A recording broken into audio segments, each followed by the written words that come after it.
She's the stinky bum. She's the stinky bum.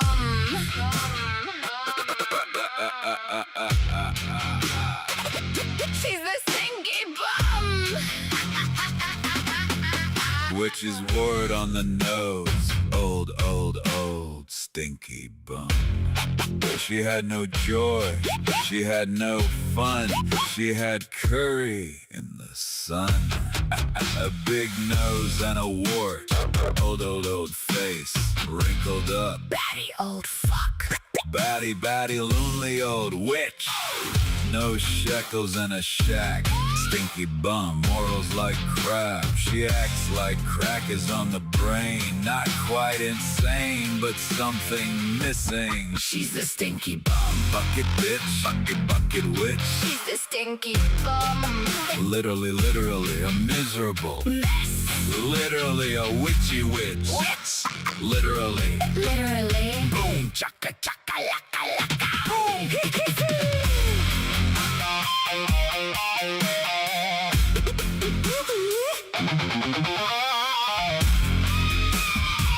She's the stinky bum. She's the stinky bum. She's the stinky bum.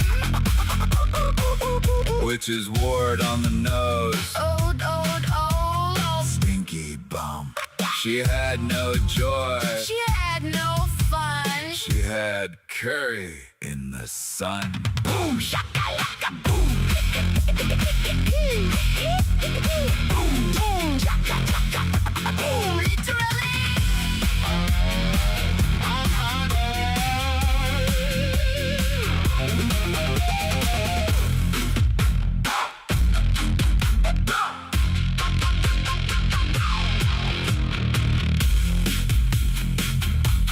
Literally.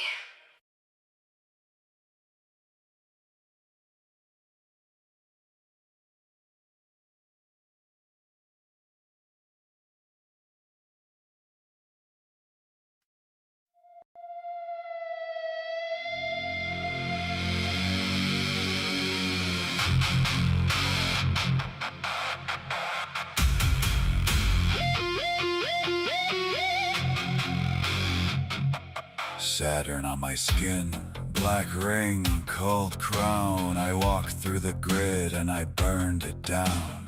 Ravens on my cloak, crows in the rain. They know my true name, they know how blood stains. I was made in shadows, still I chose my flame. Every locked up wall goes soft when I say, open the gate, break the seal. I am the hand that makes it real. Hell holds tight, I tear it wide. Step through the ash with the storm inside. The Raven King can do anything.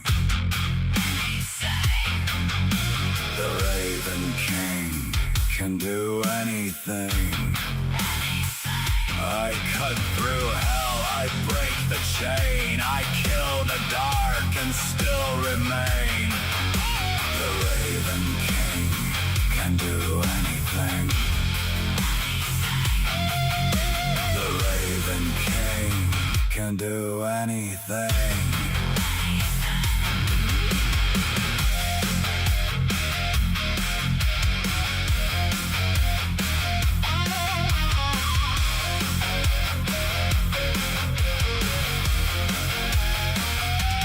Magical being out of the cage, I left the matrix in a shattered haze. Demons came snarling at my door. I met them eye to eye and wanted more. One hand in heaven, one in the pit. I speak one word and the snakes all split. Raven wings black out, all that evil shit. What was built to bind me, now is the time to end the sewer matrix. Open the gate, break the seal. I am the hand that makes it real.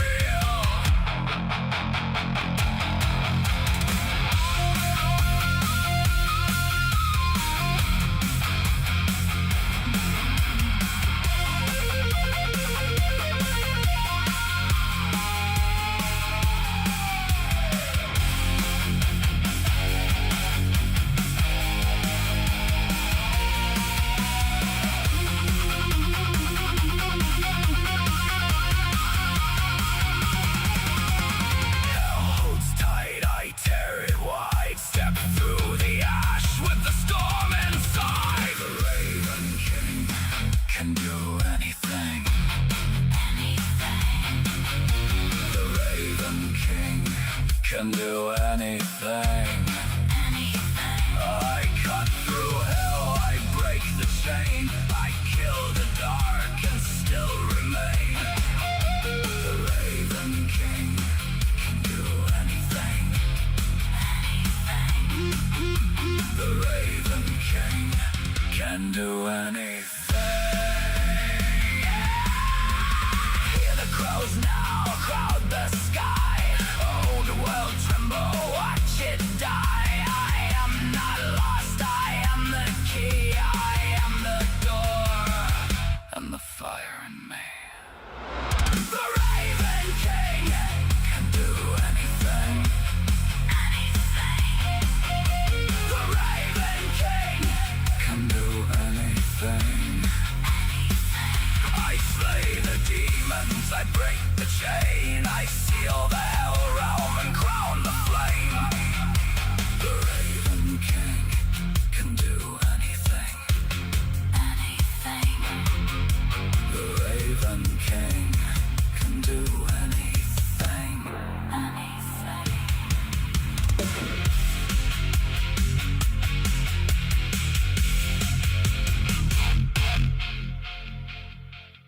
Saturn on my skin, black wrinkled crown. I walk through the grid and I burned it down. Ravens on my cloak, crows in the rain. They know my true name, they know how blood stains. I was made in shadow, Till I chose my flame. every locked up wall. Go soft when I say. Open the gate, break the seal.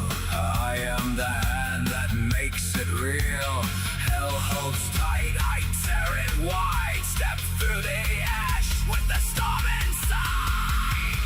The Raven King can do anything. The Raven King can do anything. I cut through hell, I break the chain, I kill the dark. and still remain. The Raven King, Can do anything. anything.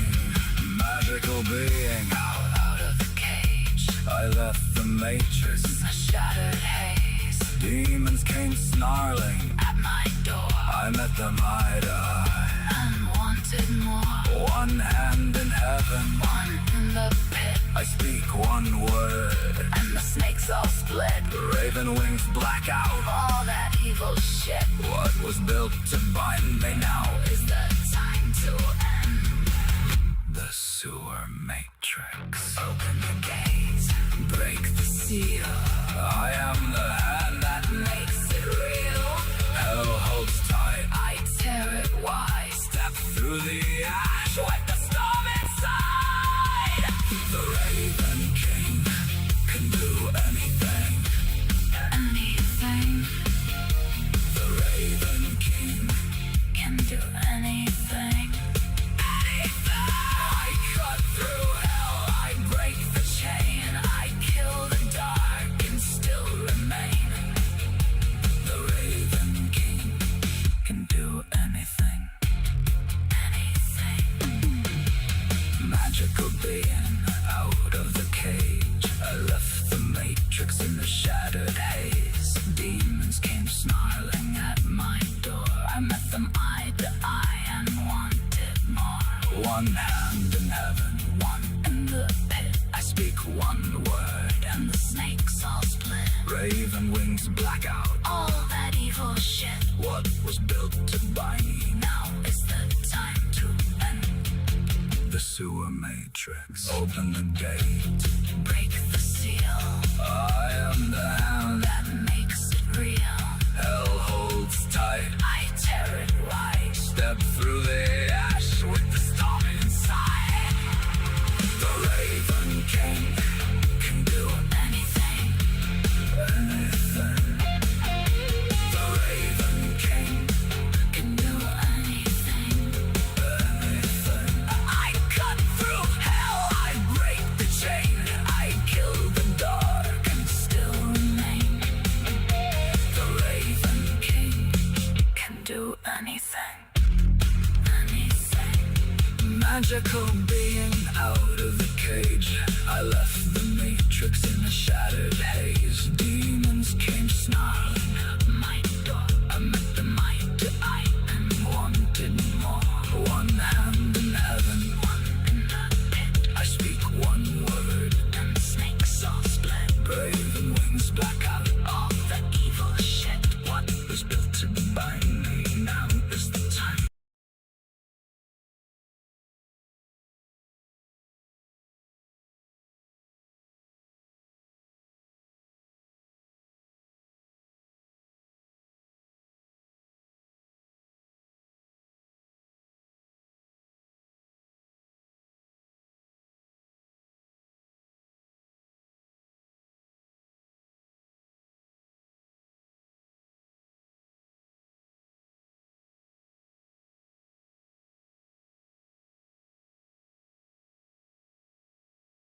Ravens scream in the blood-red sky, shadows crawling where the dead men lie. Viking axes sing, oh the steel don't lie. Thunder cracks, his name's the cry. The king is here, The king is here, wild eyes blazing. nothing to fear. The king is here, The storm draws near, bow or bleed, the choice is clear.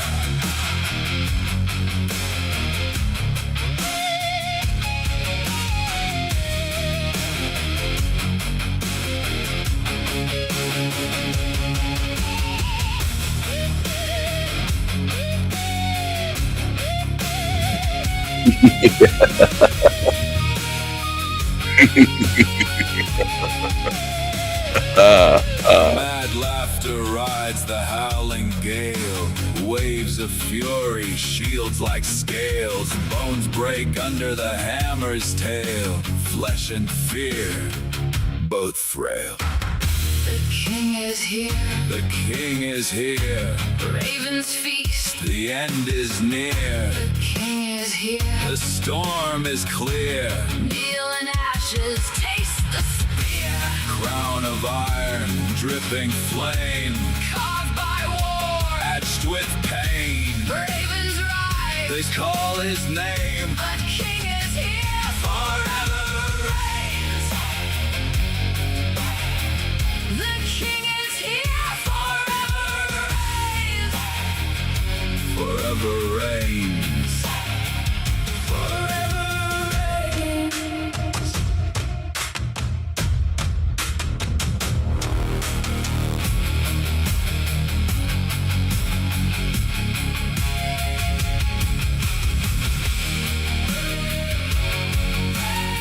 Steel flashes under blood-red skies. The Raven King laughs as the world cries. Storms in his footsteps, thunder in his veins.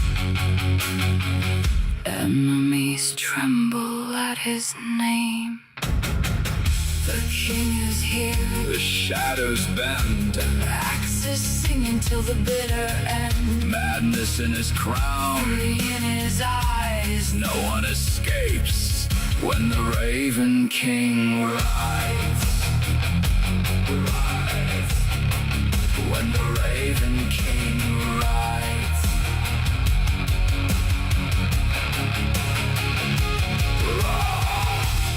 Raven circle, battle's done. his legend rises with the sun. The king is here, Chaos reigns. a kingdom forged in fire and chains.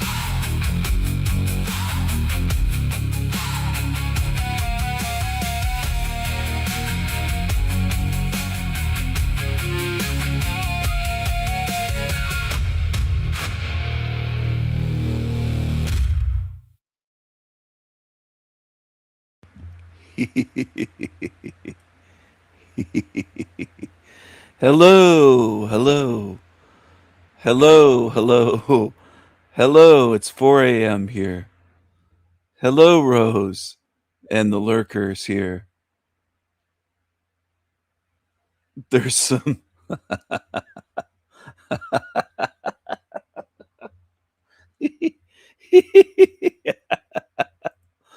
There's some lurkers here. They're afraid to show who they are. Oh, what a silly world this is. What a silly realm this is. They're like scared little kittens. Look at this.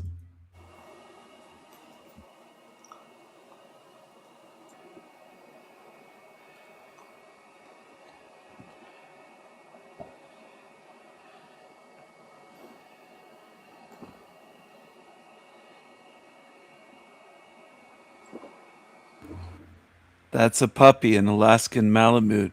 I knew one in northern Manitoba. Beautiful dog. It's a long time ago.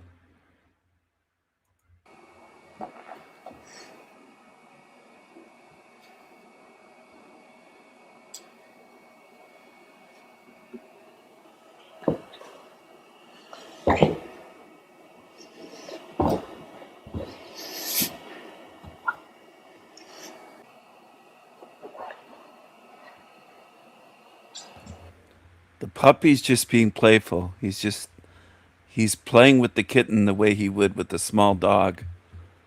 That's what he's doing. Look at that cute little pup. Now that's a ginger cat. That's a ginger kitten. It's a ginger. That's a ginger. I'll say it again. That's a ginger. That's a ginger.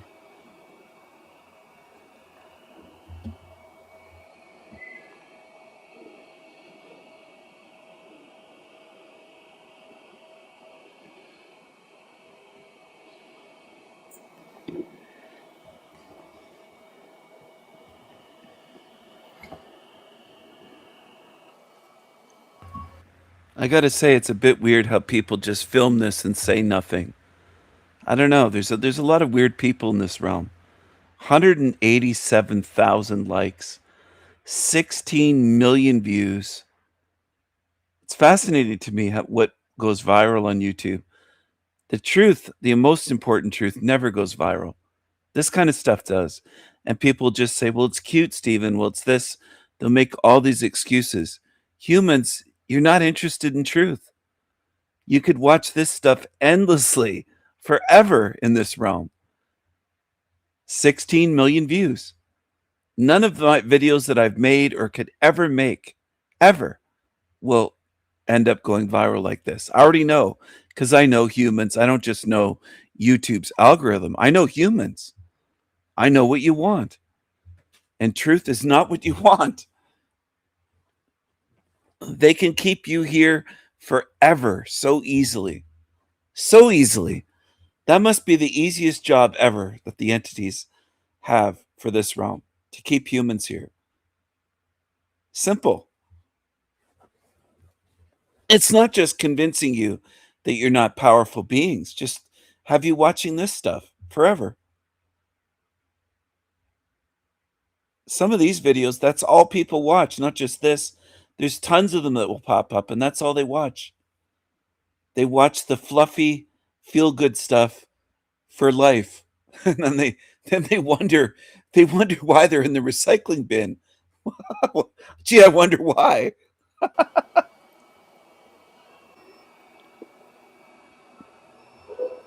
For the dummies that don't pay attention, I'm not telling you not to watch a video like this. But if this is all you watch, where do you think you're headed?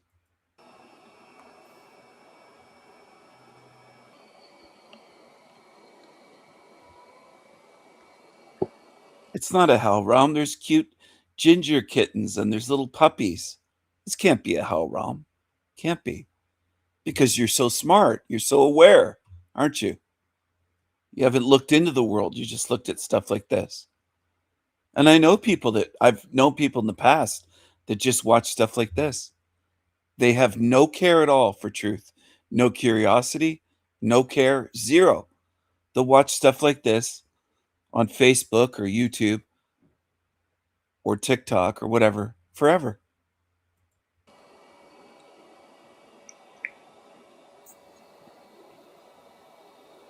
And you can. You can. Little ginger kitten.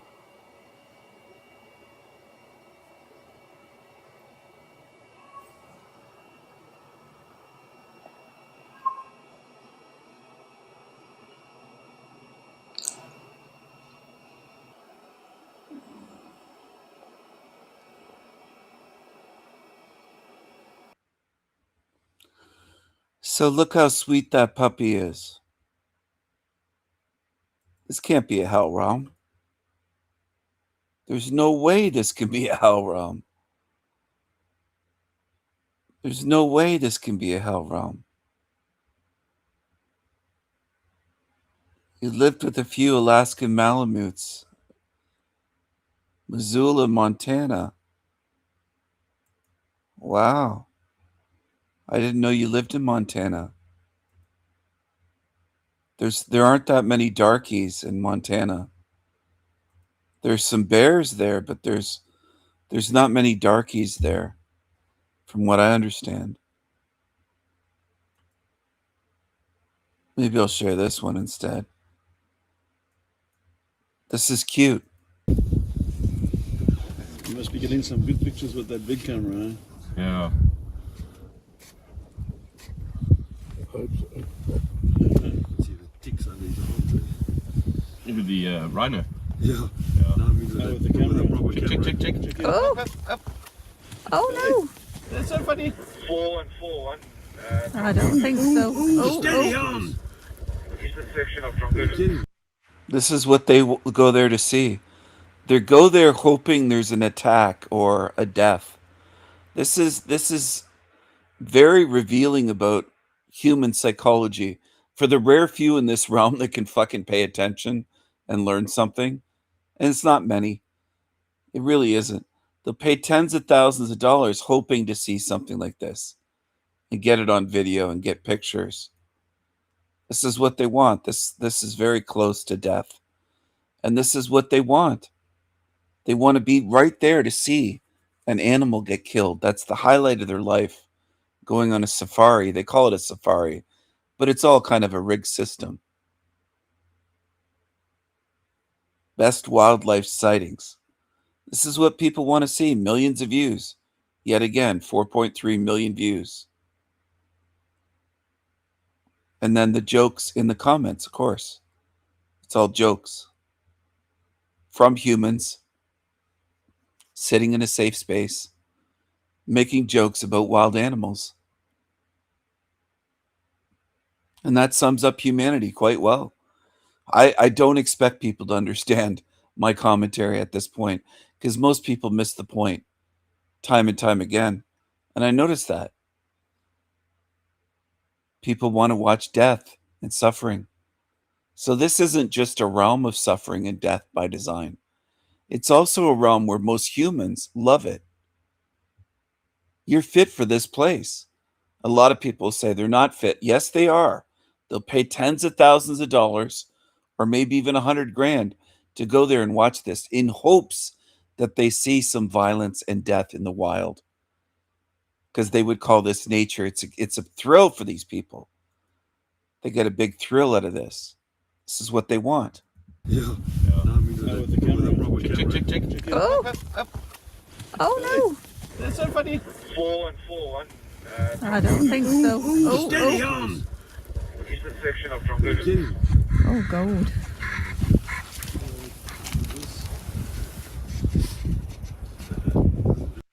As you can see by the mirror, they're right there. They're very close to the action. This is action for them. This is what they want to see. They go all the way to Africa to what they would call a safari. I'll call it a fake safari. It's kind of a rigged system. They put them together. This is set up. It's a setup. They're hoping to get some violence for them to view. And this is how sick many humans are.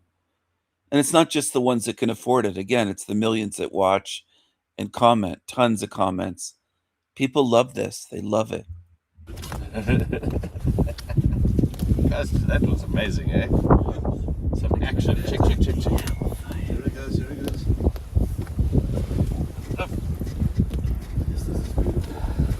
So that's quite close to me. Exactly like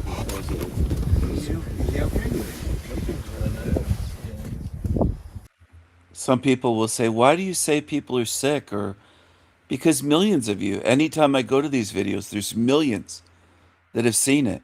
And I don't believe it's just YouTube rigging the numbers to make humanity look bad.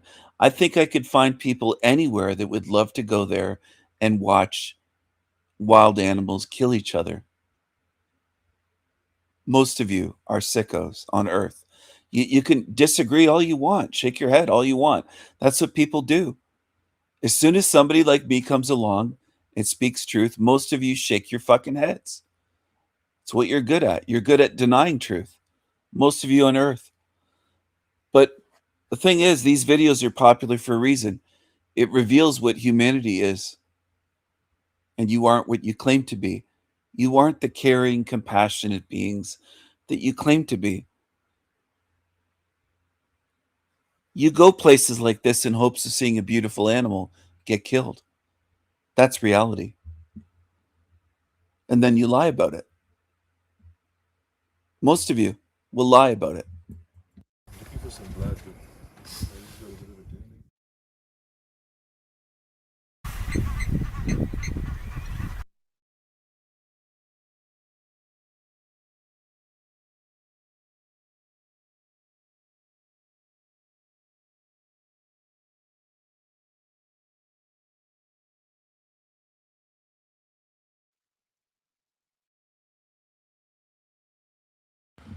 People lie about the design of this realm, they lie about God, they lie about what gives them a thrill.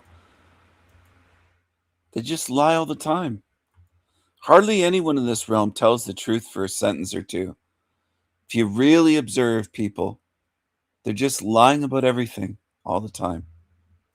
They would play Elsa and Anna for a while, and then they would swap clothes and start all over again. Hazel was a friendly youngster who loved to dance and play dress up with her twin sister, Ivy. The necklace they picked out was a best friend's necklace. But when it came to her closest confidant and friend, This is Hazel's best little buddy, besides her twin sister. somebody else had the job. He has gone everywhere with her, as you can tell. Hop Hop was given to Hazel as a gift when she had lung surgery and even wore an air tag so she could find him at night. She wouldn't sleep until we found him.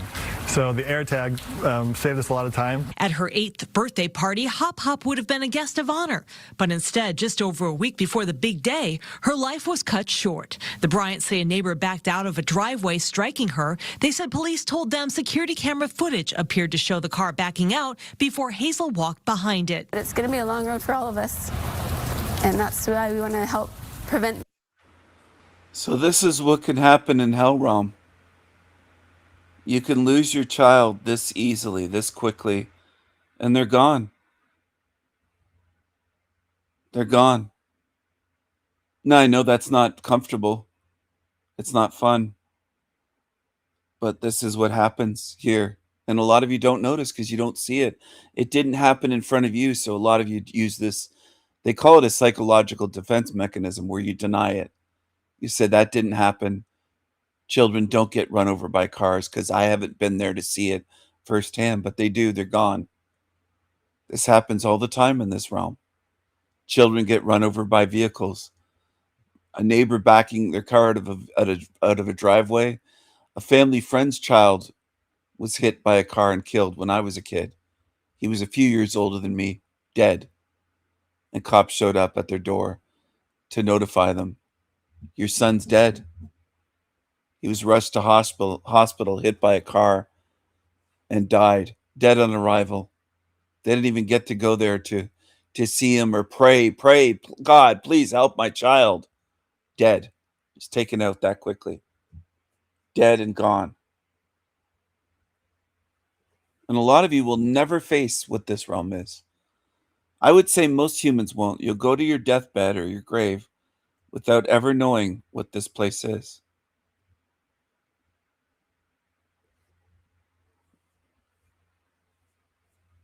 So be it. You don't have to face where you are. You'll just get recycled. I'm not saying that to scare you. I'm saying the truth here that most of you just don't have a clue. Most beings don't. You just don't. You'll take it every which way than the actual way that it's meant and intended. That's what humans do. I've experienced it thousands of times in my lifetime where people just take things the completely wrong way. They view people in the wrong light. They'll view me as mean and evil and this and that. Just absolutely clueless. And that's why it's so hard to be around people. Because your first assumption, second assumption, third assumption, almost always wrong. I've never seen a species with instincts so messed up, completely messed up. You couldn't tell a good being from a room full of demons, most of you. You're that messed up. And I see it all the time. And I try to show you what the realm is, and you'll try to say that I'm evil. You won't call the realm that. Would this happen in a good realm? Like, I just don't have any faith in humans having the ability to think and see clearly, because you don't demonstrate it. It's almost never that you demonstrate it. Almost never. Say a neighbor backed out of a driveway, striking her. Say a neighbor backed out of a driveway, striking her. They said police told them security camera footage appeared to show the car backing out before Hazel walked behind it. It's going to be a long road for all of us. And that's why we want to help prevent this kind of thing from happening to anyone else. It's a parent's worst nightmare. The family's now advocating that everyone install backup cameras. Anyone who has a car that was built before 2018, it's likely that you don't have a backup camera. And so we would just ask everyone to purchase one, install it. You can find one for $30 to $150, however complicated of a system you want to add. Friends also started an online fundraiser for the family. There's no way we could get through this if we didn't have a community. Faithful Hop Hop is featured prominently, and Heath and Heather plan to cherish him for life. I think he's going to live on Mom and Dad's bed. A reminder of Hazel and a life taken much too soon. You have moments where you kind of forget that it's real, and then it hits you all the things that you have to face moving forward. And all the things that you miss, and all the things. So she's gone, and their lives will never be the same again. The parents, the sister, the grandparents, anybody that knew her and loved her. Devastating. And what most people do is they hit the brakes when I say that. Devastating, heartbreaking. They don't stop to see the realm is evil. Why is this even possible? They stop short and say, it's so sad. It's so devastating. They hit the fucking brakes. Just like hitting the brakes in a car at a stoplight. You slam on the brakes and you stop. You don't go far enough. You don't see far enough. Most of you don't. Most humans on earth don't. You won't say, how's this possible? Why are there so many kids killed every year? If this is a good realm, made by a good God. Some of you can't face that. You'll run away. You'll tune out of my channel. You'll do anything to avoid it because you're not as strong as I am. And I'm going to keep saying that. And it's going to irritate some of you. And that's good. That's good. Because it's true. I know you're not. Because you've been avoiding truth your whole fucking life, a lot of you.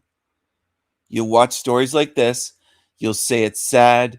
You might even feel something for a few moments, and then you move on. You put it out of your mind.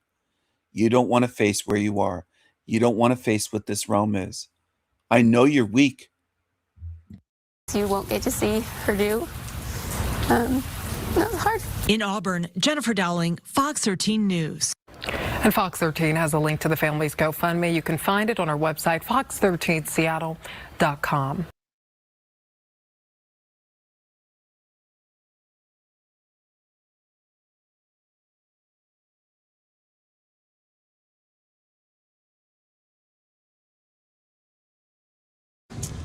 Hello, so what's your name? Faith. What is it? Faith? Faith? Yes. And are you homeless, Faith? Yes. You are. How long have you been homeless for? About 3 years now? Yeah. About 3 years. 3 years, yeah. Wow. And how did you Well, your name Faith. You got to have faith in God. You have to have more faith in God. God will help you. That's why millions are homeless here. Because God helps so much that he doesn't help at all. Maybe that'll twist your mind into a pretzel. Or maybe your mind's already in a pretzel and I'm trying to help you untwist your pretzel mind. Which most people fight against. You resist. You resist help. You resist truth. That's what humans are good at. Humans are excellent self-saboteurs. For the most part, most of you don't have an open mind for truth. You'll look at a homeless story and you just go in your feelings. You won't look at what it shows, what it reveals of the realm. You just won't do it. Very few in this earth that I've ever met do that. You isolate. Oh, this poor one homeless girl or homeless woman. You isolate it. You don't want to look at what this realm is. That's what humans are good at. Feelings, isolating things, narrow vision, making things personal. Big picture view, almost entirely absent from this realm with most people. You don't have to view things the way I do. Just keep going on your current path, and I think you'll go right in the bin because you don't understand what this realm is, and you're not. Most people don't even try. Most people are like Finkelstein. They'll just say, hell realm, I don't want to think about it. You don't have to. Just live your life, go watch movies, go distract yourself with something, and just pretend you're in a good place. Go ahead. Become homeless? Okay, so it started off with my boyfriend. We were together on the street. We started in high school and everything, and then we started Fetty together, and it just ruined our lives completely. And I couldn't really handle it anymore. You know what I mean? And I couldn't watch him die because I knew he was gonna die. Like everything in my life was representing him dying. Like I had some psychic tell me he was gonna die, and then like I got a job as like taking care of people dying, you know, and like end of life care, which is strange. And I always knew that my boyfriend was gonna die. Like, in my soul, I knew that he's gonna end up dying with the drugs because he did him so hardcore, you know. Wow. So we were out on the street and everything, and we're like hustling, doing Instacart, you know, picking up the drugs, and then like, you know, that's just the cycle of that, right? And then I meet someone, and I kind of catch an eye for him. Plus, he was very like, you know, I would see his phone. There's like different girls on there. Like I'd look at his porn history. It's like a girl that looks like completely not like me. You know what I mean? So it made me super insecure. So I kind of was just like, you know, yeah. That's him on drugs though, you know? Yeah, yeah. So I was like, when I ended up getting with this other guy, but I knew I would end up with him again, you know? I just needed him to get off drugs, go to rehab. And he did, and he went to rehab, and I felt fucked up for doing that, but I was tired for doing it because, like, I'd have to take care of him. Like, I made sure we had somewhere to stay every night, and he didn't really care. He just put it all up to me, and I was stressed out. You know what I mean? How old was he? He was 25 at the time, yeah. That's pretty young. Yeah, he died at 26, so, yeah. Wow, that's unfortunate. Yeah. He actually ended up dying, so it was pretty messed up. So that led me to get on the streets. Right. Yeah. So what was your upbringing like, your childhood life? What was that like? My parents were divorced, but they were, you know, they were very they're very good parents. You know, I had lived a really like fun childhood. Like I know I never was molested by family member or anything super fucked up happened to me. I was just very awkward, and I was an only child, and I got fat and was bullied and just awkward, uncomfortable in myself, you know. And then I was just, once I found drugs, that's what kind of made me get out of that you know, that feeling of not being liked by people, you know, because I just always felt like an outsider. So once I found the drugs, that's when I was like, oh, I want this forever. So yeah. Did anything bad happen to you while you were on those drugs? This is a hell realm. You can keep pretending. And that's what people are good at. Denial and pretending. Absolutely. Pedro and Cher, as you said, tonight we are hearing from the victim of this violent attack, which happened on Friday afternoon here in downtown Long Beach. She tells us she is speaking out to warn other women and also to push for tougher laws to keep criminals behind bars. I mean, I'm just lucky that it happened in daylight and not at night, because then I probably would have been raped. You're about to see a sexual attack caught on camera. Rebecca Peterson is simply walking in downtown Long Beach, unaware that a man watching her jumps up from the sidewalk, unzips his pants, and starts following her. Then, within seconds, he pounces, pulling up her skirt, thrusting against her, and knocking her to the ground. Another man sitting nearby springs into action and appears to try to pepper spray the attacker, who walks, then runs away. In that moment, I had no idea. My first initial thought was like, is this someone I know, like playing a joke on me or something like that, you know? And then it was like a matter. That's a weird initial thought. It really is. Playing a joke. So this white man, older white man, jumps up to intervene to help her. And he has, I don't know if they said pepper spray. Who knows what it was? Could have been. But why wasn't she armed with something? That's what I wonder. It's no joke. You're in hell realm. You should be armed with something to defend yourself. You're in a hell realm, all right? I hope you understand that. You're in a hell realm. Matter of seconds, I was like, oh no, and he's not letting me go. So I just turned real quick and then fell to the ground. I screamed profanities and then asked what the hell just happened. And then there was an older gentleman there that was ran him off with pepper spray, and he asked me if I was okay. And an older white gentleman. Maybe you should mention the race, because it was a Tigga attacking you, and it was an older white gentleman that tried to help you. Screamed profanities and then asked what the hell just happened. And then there was an older gentleman there that was ran him. And then there was an older gentleman there that was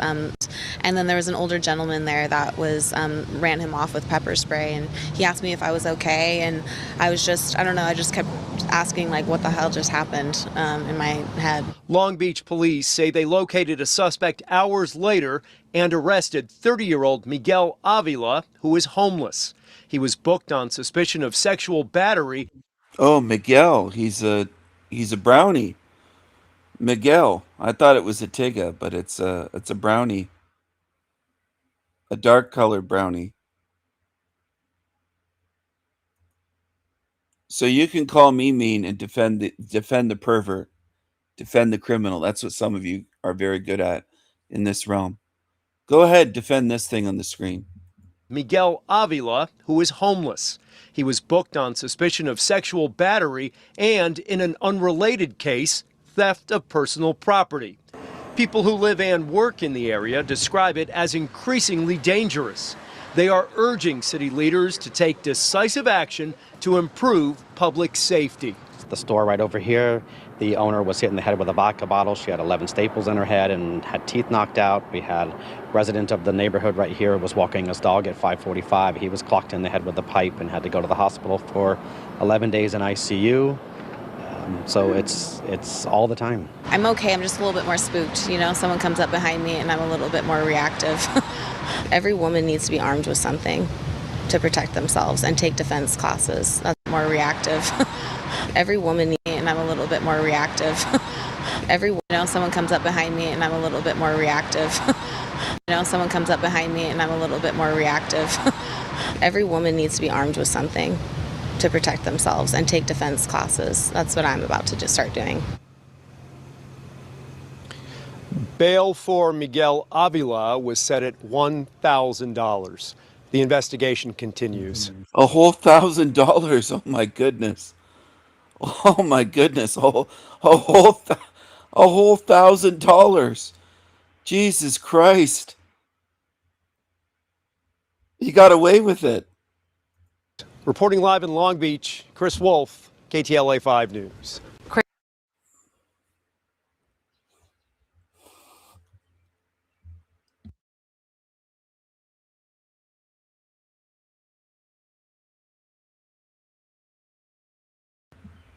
It's a beautiful day in Hellrum today. A beautiful day in Hellrum today. It really is a beautiful day in Hellrum. Just pretend. That's all you have to do. Just pretend. Yes, yeah, everything. Like all what? the time. Like just like, okay, so like for instance, like we're in MacArthur Park here, you know, this place. Yeah, it's just I fucking had some guy like over there, over by the train, just punched me in the face. Punched you? He was a big dude. He just like, he asked me to have sex with him, and for $10, right? And I was selling him a phone for some Xanax or whatever, you know? And he's like, the phone doesn't have service. I'm like, yeah, that's why I'm selling it for $5, you know what I mean? And then he didn't like that. I didn't want to go and have sex with him, that whatever money was exchanged or whatever. $10, which is not a lot anyway. Yeah, and I was just selling a phone, and it, you know, people do that here, like, sometimes, so, you know, sorry, my bad. It's okay. He just, like, brought me to his friend, and his friend brought me to someone else, and, like, got all mad at me, and then out of nowhere, he just popped me in the face, and he was a big dude, like Samoan, like, dude, and I went to the hospital, actually, and they said I had, like, half of my brain, like, head had, like, this mucus, like, membrane, I guess, because he popped me so hard, or, like, it hurt, like, and that was some fucked up shit. Wow. And then I've had some really horrible shit. I've been raped here before. Like, you would think, why are you here then? Why have you been raped there? You're the dumbest person in the world. Which is, I understand, but when you're, you know, on this drug, it like makes you do stupid shit, like come back to the place that was your demise. You know what I'm saying? So. Right. So being homeless, how do you support yourself? How do you get money? Honestly? Okay. No, I can't. I guess it's fucked up, but, you know, I kind of have a way of, I guess, manipulating men in a way, you know? Kind of using that to my advantage of, like, using them to survive, if that makes sense? You know? So, I'm not proud of it. Like, I feel like you know, I would consider me a gold digger, right? Like, but I don't know, actually. No, I mean, I guess I find the ones that are the weak ones, you know, anyways. So it kind of evens it out, and then, like, I just kind of use them for that. But anyways, so it kind of evens it out, and then, anyways, so I guess I find the ones that are the weak ones, you know, anyways. So it kind of evens it out, and then, like, I just kind of use them. She just kind of uses men. She uses men. For that, but honestly. She just uses men. She uses men. And then she gets herself in dangerous situations where she can get punched and raped and everything else. She's on the streets. She's getting a reputation for using men. She might as well just say that she robs men, she steals from them, and she's going to piss off the wrong person one day. That's what can happen. Can piss off the wrong person, and some of these women end up being carried out in plastic garbage bags. Stinky Bum. It's a new song. Stinky Bum, Burn the Witch mix. She's the stinky bum. She's the stinky bum.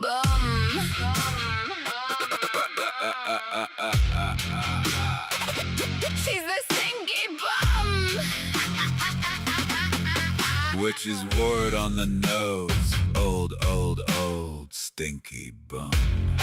She had no joy. She had no fun. She had curry in the sun. A big nose and a wart. Old, old, old face. Wrinkled up. Batty old fuck. Batty, batty, lonely old witch. No shekels in a shack. Stinky bum, morals like crap. She acts like crack is on the brain. Not quite insane, but something missing. She's the stinky bum. Bucket bitch, bucket witch. She's the stinky bum. Literally, literally a miserable mess. Literally a witchy witch. Witch. Literally. Literally. Boom, chaka, chaka, laka, laka. Boom.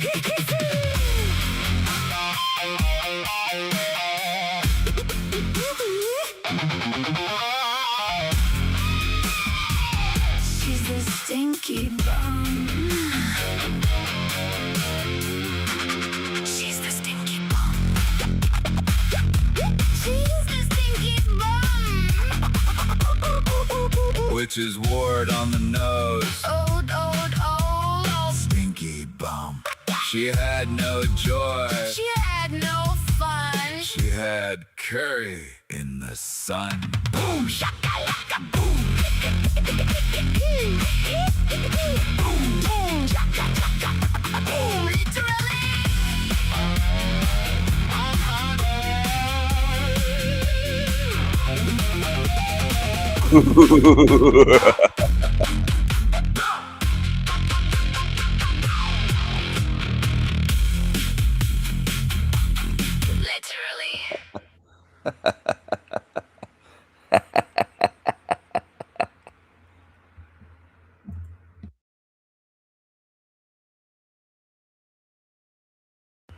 She had no joy, she had no fun. She had curry in the sun. Wendy helped me out with those lyrics, actually. She was commenting on another video, and I mixed up the comment into some lyrics. She had no joy, she had no fun. She had curry in the sun. So thank you, Wendy. You helped inspire me to write that song about that stinky bum Callie. Stinky bum. Just an old wrinkled up bucket bitch. That's what she is.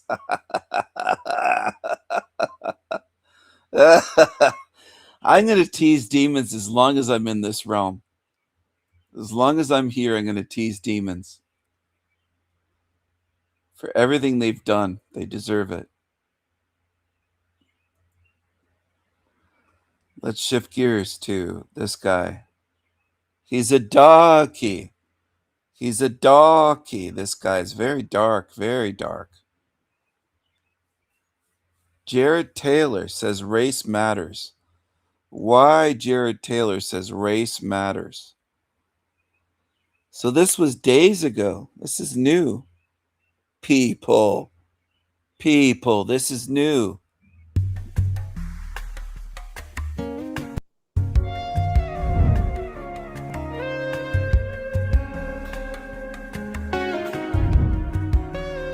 Hello everyone, welcome to ZPR, ZANU Project Rethink, and I'm Frank ZANU. I'm in the studio with a very, very interesting personality. Someone people have asked me to bring into the studio since I made that reaction to his video, The Dispossession of White America. Now I think some of you know who I'm talking about. We've had a long conversation over the phone, email before he arrived in Connecticut yesterday. It's really a pleasure to have him here with me, and the name is Jared Taylor. When you go on the internet and you don't go to his page or read his book, then of course Jared Taylor is known as a power white supremacist, a nationalist, a separatist, a racist. Well, he's in the studio to say which of this one really befits him. Jared, welcome to ZPR. Well, thank you so much for inviting me. It's a pleasure to be here. Correct.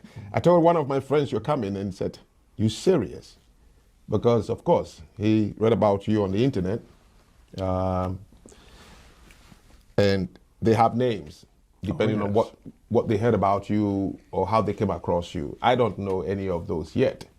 And so today, the two types of conversations we have on ZPR is either one, people come on to debate a subject, something I said, and so that will become like a debate. Today is not a debate. Today, I'm making the public hear from, as they say, the horse's own mouth. Now, I've taken a look at some of your books. I think when I started talking to you, I've read 3 already. Well, good. I have with me The White Identity. Yes. Racial Consciousness in the 21st Century by Jared Taylor. You also are the author of Paved with Good Intentions. That, I think, is a very, very popular book. Well, it's my first book about race. Oh, that's right. Yes, I've written 3 books about race. The one after this one is called If We Do Nothing. That's correct. But good for you for actually having found out what I say rather than reading what my enemies say about what I say. Yeah. That puts you apart right there from all the rest. Well, let me tell you something. When I arrived in this country, of course, I came here to college, journalism, and my academic advisor would pull me aside because he knew I came from Africa and I was a big mouth on campus. So he would pull me aside, a very, very graceful, he taught me a lot, and he would say, Frank, there is freedom of speech in America, but there are two types of freedom of speech. The other one, nobody wants to get near to it. And I would say, what is it? And he said, the first one is very, very common. You can take a placard and stand in a street corner any day of the week and scream profanities into the air with the president's name all you want. That one is for the lazy people and it's easy. The other freedom of speech, the difficult one, is you sitting across somebody whom you disagree with or has polar opposite views on anything, can do with race, color, anything, and yet be able to make room for him to share his views, no matter how unpleasant and uncomfortable, and yet respect it, and for him to allow you. Now that, he said to me, my country, my people are running away from that one. He's absolutely right about that. Americans love to brag about their First Amendment and how they believe in freedom of speech. Very, very few Americans really believe in complete freedom of speech, especially and particularly for those with whom they disagree. There is terrible hypocrisy about this. And someone like me, and you mentioned what people call me. If you look me up on the internet, I believe the very first sentence of my Wikipedia biography says, Jared Taylor is a white supremacist. Yes. That's it. Full stop. Yeah. Now, what does that word even mean? Now, if someone believes that I am a white supremacist, you will find that the vast majority of Americans, certainly people on college campuses, would say someone who is a white supremacist should not be allowed to speak on a college campus or even in public. And I can't tell you how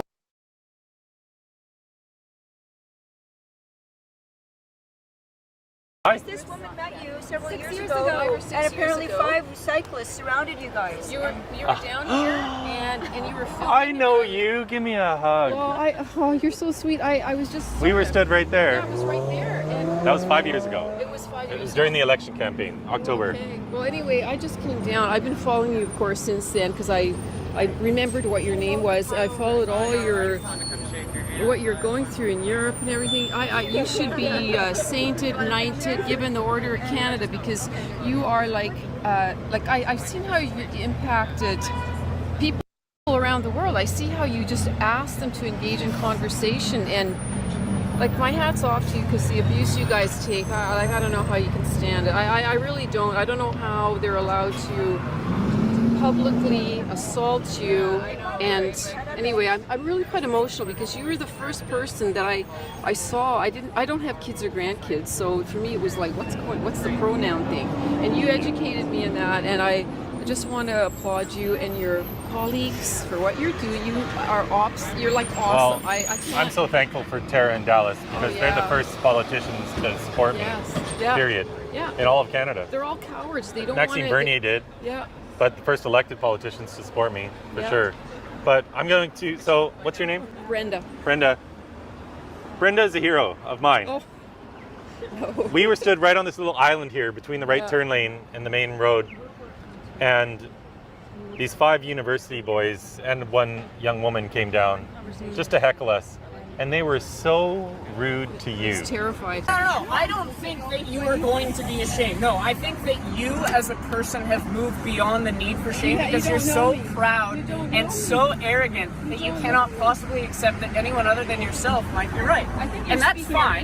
That's fine. You're so old and decrepit that your brain has turned to mush. You are unable to process new ideas. Your education, your learning is stuck in the 1980s, back when a man dressing as a woman was the funniest thing on earth. We've moved beyond that. You haven't, and that's fine. You're going to be dead soon anyway, so it's no big deal. They were just so rude and terrible. Well, I was saying one of them actually was going to punch me. The younger one, I saw him getting wound up with his fist, and I said, I will not bow down to your fear. Yes. If you hit me, you will go to jail. And then he changed his mind. But after that, I was so like overwhelmed with what they were saying. And then I noticed you'd moved over here, and I turned and I looked at an elderly couple coming towards it. Well, elderly my age, you know, I'm almost 70. And I said, what do you think of this? And they told me to F off and said, you are horrible, you deserve it, I wish they'd punch you. Like, they were just so verbally disrespectful. And I went home, I shook for like a leaf for an hour. What did I just experience? What did I just see? So you were like you opened up this whole problem to me that I was not aware of, and I can't even tell you how much I appreciate what you're doing. You're so brave, and the cowards that will not, they don't want to pay the price. They don't want to lose their job if they stand up and say this is wrong. You cannot remove healthy body parts, reproductive systems, breasts, and tell me that that is helping a child. I just say one thing more. I don't want to take up your time. When I started to investigate what this was all about, the kids that are confused about gender, not liking their body. If this had happened when I was 15, I would have been in the lineup to have those surgeries, because when I reached puberty, started to experience puberty and body changes, I couldn't stand my body. Like I can see why they do it, but my mom and dad said, look, you know, we went through too, it's uncomfortable, but you know, you'll get through it, everyone does. But if I had been this age, I would have been getting surgeries and seeing psychiatrists that I was born in the wrong body. And it really, you know, that I would have been me. And it's just normal, not having control over your body, changing shape and the whole thing. It's challenging. It's challenging for all. Yeah, who likes to go through it? But anyway, again, and you would actually very respectfully, you would ask me, is it okay if I post the video that you made those? Right. And I said, I don't want to, because I thought... Yeah, I kept you off the camera. That's how I remember because now. I thought, what if someone recognizes me and I'll get beaten half to death? So thank you for that. I really appreciate that for my safety. Do you mind if I post this? You can post it, absolutely. This one and that one if you want. See this? Yeah. 5 years ago, back when I was getting support, but it was scarier for people to support me. She came and she took a whole bunch of abuse from these young university students from University of Victoria, especially that kid in the pink shirt. Yeah, I remember. And I'm going to post it again. But here we are 5 years later, and she's comfortable being seen. We've normalized this conversation. We're in the right. We all know it. Yeah. And we're winning. So we're just going to keep winning one conversation at a time. Yeah. So I'm so happy I ran into you. I didn't know you were in town. I'm so thrilled. It's great. Anyway, God bless you. You're awesome. And I think most people are on board. They're just they're fearful of being attacked. And you know, we have to get through that. We have to get over that. So anyway, God bless you. 100%. Okay. Thank you. One more hug. I'll see you later. Next time. Hi. I want to introduce this wonderful. So to let you know, I pulled my car over to shake her hands. Oh my gosh. Finally a protest that I Thank can you get so much. behind. I'm going to put that video with this video. Oh, would you? So people can see how they treated you. You don't need to. I'm old as your grandma's. Would you want someone to? Yeah, my grandma doesn't hate people like you. What's wrong with you? Does your grandma deserve to be called the names that you just No, because my grandma doesn't say shit like this. If my grandma was transphobic, racist, homophobic, I'd hope that people would. Ask me, why do you think I'm frightened? Because You're oversharing this shit. Yeah, why are you showing What's your gender ideology? What's your gender I want to know ideology? exactly where you're there are only arguing. two genders. Yeah, male get and stuff. No, there's two female. sexes. Are you able to listen? There's two Listen, sexes. We've heard It's biological sex. We've heard this. What you think Okay, listen.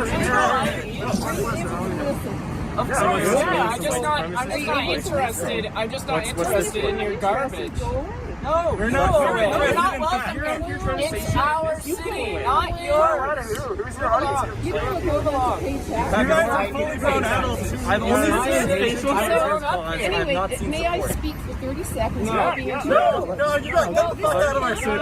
Get out. This is America. This is some Trump. Free speech means I get to say whatever I like, right? You don't have to give a shit about you guys. Get the fuck out of here. I've heard it. You're not saying Hey, get out of here. You guys were the ones out here first. Get out of here. I can't stand it. Okay, maybe take a look Yeah, at this. okay, whatever you say, boomer. So are you able to listen? You guys are some fully grown adults who are having a temper tantrum about a children's book. Because you're the only man in the group. Get out of here.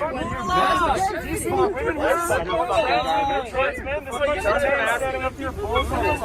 gang of white, straight man telling you that you guys can fuck right up. Why are you guys all picking on the woman here? Why don't you talk to me? Do you want us to pick on you? What do you think democracy is? What do you think it is? I have the same opinion of democracy that you have of free speech. Get out of here.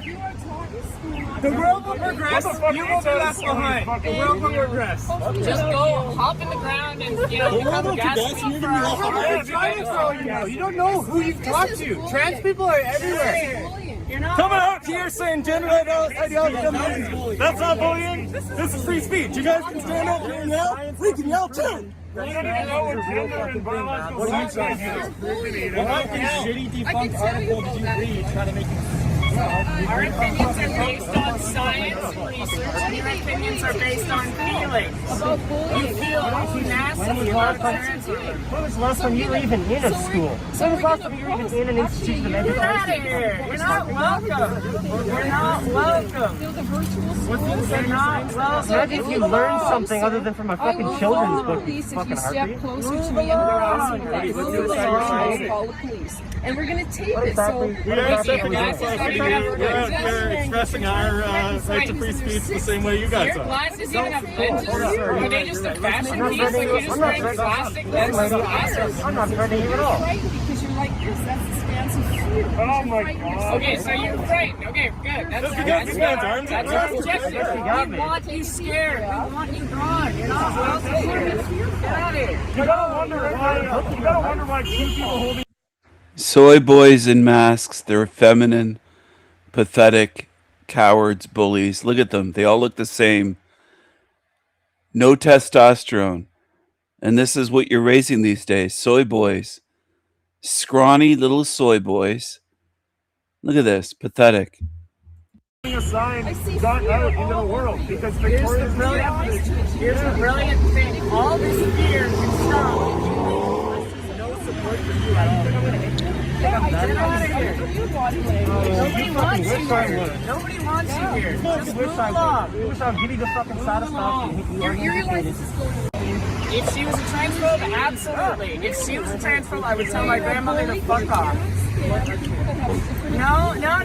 Because I'm glad I'm not that guy's different grandmother. opinions are things like whether you prefer pineapple on your pizza, not whether people deserve rights. Move along. Like, get out of here. You know what? I bet all the white women back in the 60s claimed that everybody was bullied when they were talking about civil rights, okay? You're no different. I heart J.K. Rowling. Black kids. Yeah, like he got me from my house. How much did you pay for that sign? So you got it fucking made for you? Yeah. How much money did you spend on I really wonder what the collective IQ of all these guys is. It's got to be approaching 90. We're equal opportunity. We don't judge people based on age or sex or gender. Our fucking gender, our age, has nothing to do with it. Would you be more comfortable if we were screaming at you from across the way there? I can't hear you because of all the noise. Would you be more comfortable if we were yelling at you from over the way You can there? yell anywhere you want. Okay, well, You're saying that we are threatening you. Would you feel less threatened if we were over there? I don't feel threatened now. Okay. You just said you were threatening you. I'm very confused. Well, we're going to stand here as long as you're standing here until you leave. All right. Keep 6 feet and then, we'll stay here. Hey, fuck J.K. Rowling! Trans lives matter! Trans lives matter! Trans lives matter! Trans lives matter! Trans lives matter! Trans lives... Can you imagine being these creatures? Absolute morons, weaklings, soy boys, leftists. Not a drop of testosterone there, just gross. And some of you think this is normal. There's Canadians that believe that's normal somehow. They think that's normal, or they think that's good. It's absolutely pathetic. Lives matter! You suck! You suck! A piece of broccoli has more testosterone than these creatures. No, you don't. Oh, I'm so glad I don't go to the University of Victoria. Let's give it 30 seconds. Tell me why you're up here. Well, this guy's an athlete. Look at him go. Nice. Excellent form. yelling and trying to scare people, which you think you're good at. People will be quiet, so That's great. Thank you. I wish it worked. I wish they'd shut the fuck up. Didn't the Sons of Odin come out in support of you guys? The Nazis, like the actual. Why don't you guys pick on the person who's actually wearing the salmon cord? Why are you all picking on a woman? Why are you picking on a woman? Hey, Why are you picking on a woman? Sons of Odin and which MLA they support. Sons of Odin, check them out. They're a really cool Nazi gang. I don't think your mothers are going to be very happy with you guys. For this guy. driving around town with this shit. We're the ones that are following you on. I'm against bigots. Good stuff. Yeah, I'm against bigots spreading hate. Yeah. Well, if you're a bigot, I'm sorry, they're gonna bully you until you fucking get out of my city. Yeah, seriously, get out of our city. There you have it. They're going to bully us until we get out of their city. This is what passes for rational discourse. You're in the wrong island. Stop being a Canadian. A fucking classic boomer. Yeah. Oh, classic Canadian. Yeah. You know, gotta tell everybody I hate trans people. Yeah. Fucking whatever. No, you just don't want them to exist in public, right? You're the one who said that. Yeah, of course, yeah, because like you know, you just said there's only two genders. Like it's science, right? It's basic science. What do you say to the transgender people who support me? Well, I would say that I'm very sorry that you have it in your head that trans people don't deserve support. Every single trans person I've ever spoken to has said that you're a hateful bigot. So I don't know what to tell you.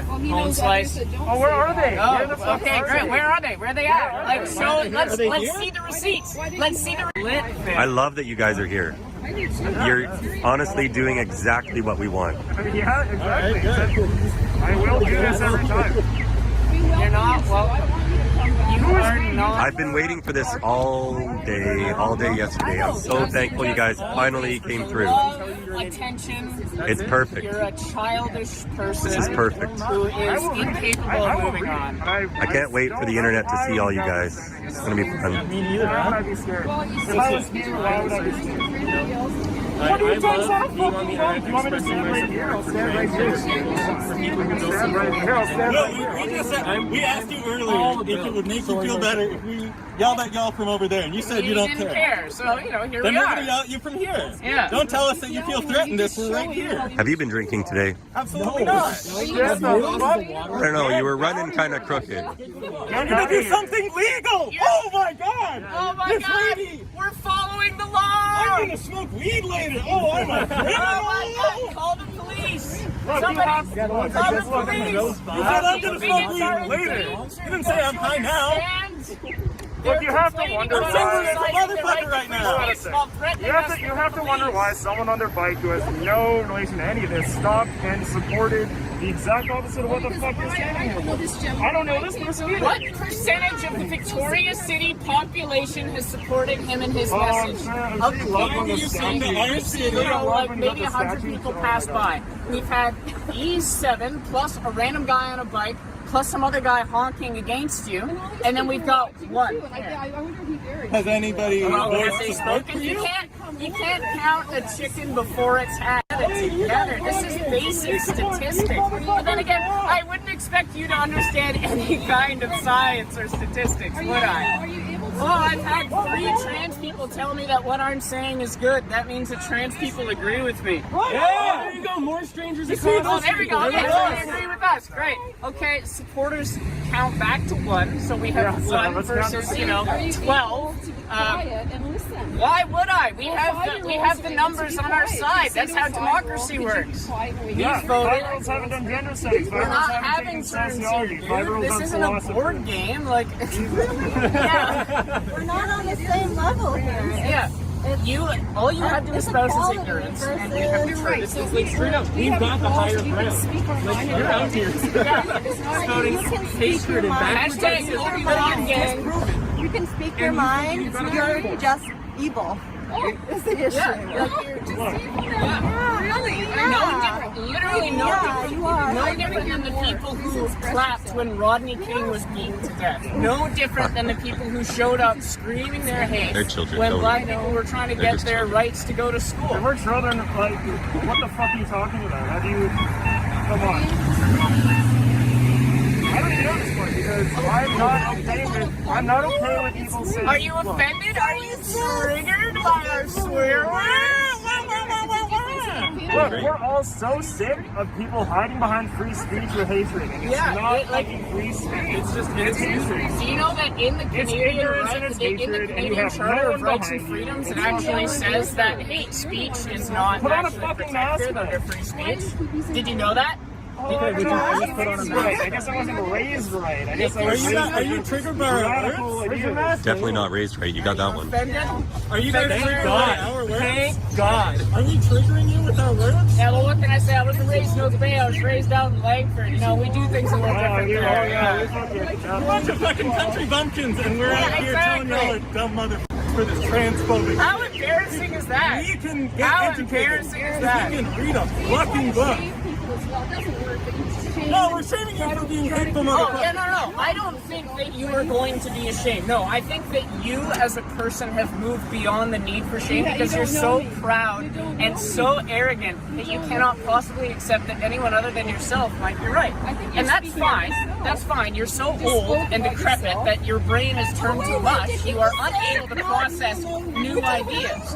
Your education, your learning is stuck in the 1980s, back when a man dressing as a woman was the funniest thing on earth. We've moved beyond that. You haven't, and that's fine. You know, beyond that, you haven't. And in the 1980s, back in the 1980s, your learning is stuck in the 1980s, back when a man dressing as a woman was the funniest thing on earth. We've moved beyond that. You haven't, and that's fine. You know, you're gonna be dead soon anyway, so it's no big deal, right? No sweat off our back. Boomers. Hell yeah, brother. Don't you forget it. You guys took this one to realize to read another book the size of J.K. Rowling? No, we're arguing against them. He's the one who loves J.K. Rowling. He's too shut. Okay, no, yeah, respect, brother. Respect. Yeah, I know, I'm with this guy, are you? Oh shit, you got the cigar and the fedora, bro? That's sick. It's not a fedora. Have you learned your... Oh, it's not a fedora. Tell me more. What, is it Trilby? You're so cool, dude. Where did you get it? It's like I started that picture in both you. You're so silenced here. You have no reason to be. This guy's just making you guys look like so the people on your side. They just picked on the woman. She just came to talk to me. I don't even know her. All they're doing is picking on her. Telling her she's old, she's gonna die soon.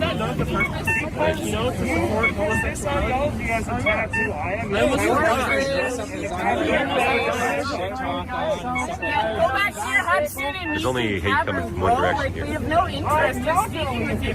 Tell me about katanas and how they are This guy's abused right here. all other medieval weapons.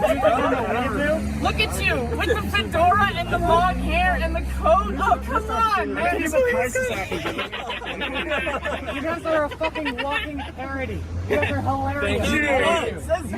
Yeah, you come here from Vancouver, you don't wear a mask? What the fuck is up with that? Wear a mask when you come to our city. You realize how little incidents are on the island? There's like 230. Yeah, well, he's not from the island.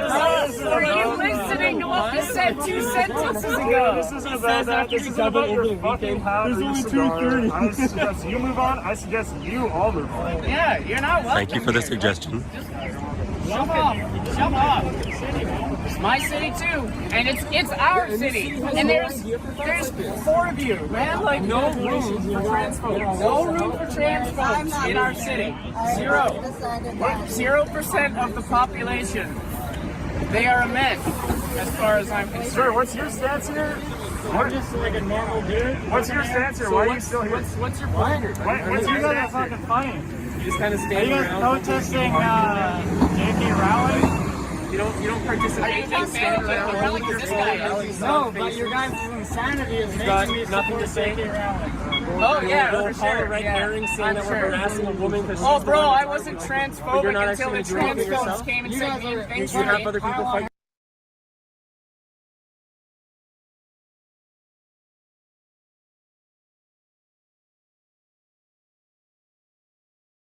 And so I'm like lit. I'm so excited. This information is amazing. It's tits. This is the best thing that I could ever learn about Earth. And so I go back in front of the table of beings and I'm like, oh my God, guys, thank you so much. Yes, I'm so glad that I came here for this information. This is the information I've been searching for.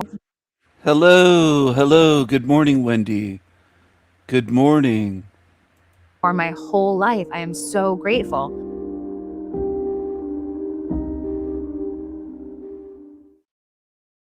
My near-death experience happened in March of 2019 as a result of a drug overdose. Before my experience, my life was full of chaos and trauma, all the kinds of trauma. My parents had both committed suicide when I was in my early 20s as a result of their drug addiction and living a lifetime of poverty. So I had been like a very traumatized person before my experience. At some point in my life, I decided that I would never be a victim ever again because I felt very victimized by circumstance my whole life. I decided that I would be the perpetrator in people's lives because I didn't even know that there was other roles to play. I thought it was only victim and abuser. I didn't even know you could just like be a good, decent person. That wasn't in my realm of understanding because it wasn't the lifestyle of the family that I grew up. I felt very victimized by circumstance my whole life. I decided that I would be the perpetrator in people's lives because I didn't even know that there was other roles to play. I thought it was only victim and abuser. I didn't even know you could just like be a good, decent person. That wasn't in my realm of understanding because it wasn't the lifestyle of the family that I grew up in. So when I had my near-death experience, the first part of my experience was a life review, and it was pretty intense because again, like I caused a lot of harm. I was a traumatized person who maliciously went around traumatizing other people. I was a drug addict for 20 years. 10 of those years I spent in prostitution and in and out of homelessness. So I had manipulated and caused a lot of harm to a lot of people. And in my life review, that was all flooding back at me, not in like a scary way where I have to be super scared at every move that I make throughout my life, but just in a way that made me recognize that, wow, I did a lot of damage. And I honestly didn't even know that I was doing damage to other people. I knew that I was like kind of ruthless. I knew that I was pretty dominant, but I didn't realize the way that I was making people feel. And in my life review, that all came flooding into me, not as judgment, not as condemnation, just as truth. This is literally how I made other people feel. And then I experienced all my traumas all over again from the other person's point of view and from my point of view. And it just kind of felt like I was drowning in an ocean of anguish. And at the time of my experience, I was a staunch militant atheist. I didn't believe that anything happens after you die. But I was kind of piecing things together and I thought, oh, maybe I'm dead right now because I was seeing a lot of dead people in my life review. And in that moment, I thought, oh, okay, it's not that nothing happens when you die. It's that you go to hell.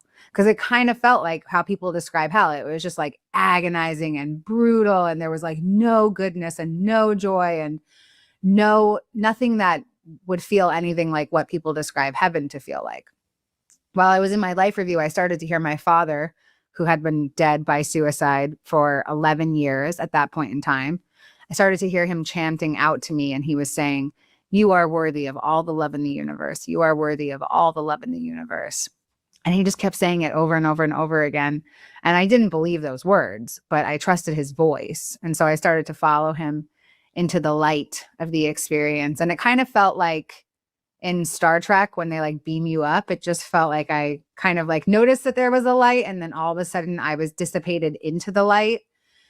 And that feeling was way different than my life review. It was like, a lot of near-death experiencers say that they don't have human words to convey what it's like, but it felt like a trillion orgasms on top of every one of the trillions of cells inside of your body. It was like the most ecstatic, blissed out feeling that you could ever imagine. It was a sense of reunion came through, joy, and then there was peace and serenity, and it just truly felt like home. Not home like where all your stuff is, but like an eternal, etheric home that is imprinted inside of me. And I just never had access to it before. So I was like, okay, this experience is great. I'm loving this a lot more. Maybe I am dead and like this is okay. And then I started to get downloaded with a bunch of information. So it kind of felt like I was just in this vast whiteness, at like just white light. And then all of a sudden it felt like my mind's eye started to construct shapes around me. And the shapes that were coming through were these scenes. And the first scene, I found myself around thousands of other souls. And I felt like I was part of a spiritual army. And then there was a commander in the center of all of us. It was like this large beam of light. And the commander was saying that we are the bravest, most special volunteers, that we've all signed up to come to Earth for the Great Awakening. Again, I have no idea what's going on. I don't know what the Great Awakening is. I just know that I'm a part of it. Like whatever this light is telling me, I'm automatically accepting it as truth. You know, on Earth, we like question everything. Somebody's like, the sky is blue. And we're like, well, is there this light is telling me, I'm automatically accepting it, all signed up to come to Earth for the Great Awakening. Again, I have no idea what's going on. I don't know what the Great Awakening is. I just know that I'm a part of it. Like whatever this light is telling me, I'm automatically accepting it as truth. You know, on Earth, we like question everything. Somebody's like, I just know that I'm a part of it. Like whatever this light is telling me, I'm automatically accepting it as truth. You know, on Earth, we like question everything. Somebody's like, the sky is blue. And we're like, well, is it blue or is it more of a turquoise? And like, we're always questioning everything. But in this space, no, total acceptance of everything that's happening. And so I'm told that I'm a spiritual soldier and I'm part of this cool spiritual army. I'm like, okay, great. And then my awareness shifts over to another scene after I accept that information. And when I go over to this other scene, I'm in front of a table of beings. And it was just like a crappy plastic like card table. It was like nothing ornate, nothing beautiful, nothing that you would expect to see in heaven. But there was these 4 light beings behind the table. And they had this beautiful ornate book on top of the table. It was like maroon and gold and velvet and ancient. And they were flipping through the book. And they are like looking at the book and looking at me and looking at the book and looking at me. And they say, okay, you're just here for information. It's good to see you. And I, again, have no idea what's going on, but I'm like looking all around me. I'm like, you guys are not talking to me, are you? Because I am definitely staying here. You need to like flip a couple more pages to the page that says, oh yeah, she stays. And they said, no, no, no, just information. And then they sift me over to another scene. And I find myself in what looks like a spiritual supermarket. And I have a giant empty grocery cart. And lining the walls of the grocery store aisles are these gigantic cereal boxes. And every cereal box has a life experience on it. And so I start grabbing all these cereal boxes off of the shelves and I'm throwing. They made it fun for you. They made it like a game. Because humans love to play games. Most people don't want the truth. They want to do what she's doing. They'll just play along. And they can mock you. And you don't even know you're being mocked. You're just so dumb. It's not just her. There's countless in this realm like her. Throwing it in the cart. I know that I'm coming to Earth for the Great Awakening. Like all of this awareness is already inside of me. So my parents are picked. So certain cereal boxes are coming into the cart automatically because of the family line that I had chose to be a part of. And again, it was like for the Great Awakening. So I was here to transmute collective trauma. I'm like, what are some of our collective's traumas? Well, a lot of people are dealing with poverty. They have a hard time overcoming that. With addiction, have a hard time overcoming that. Sexual trauma, I grabbed the variety pack of that one. And I was like, I'll take that 12 pack right there. Thank you so much. People have a very hard time digesting and recalibrating after trauma like that. She never stopped to ask why any of these things exist. Why is it possible? Sexual trauma, addiction, poverty, starvation, disease, abuse. The list goes on. All the things I've covered for years on my channels. Years worth of videos and live streams. And they never ask why.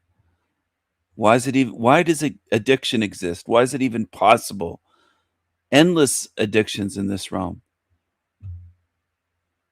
Just foolish. And most people are that way. They'll never look at anything.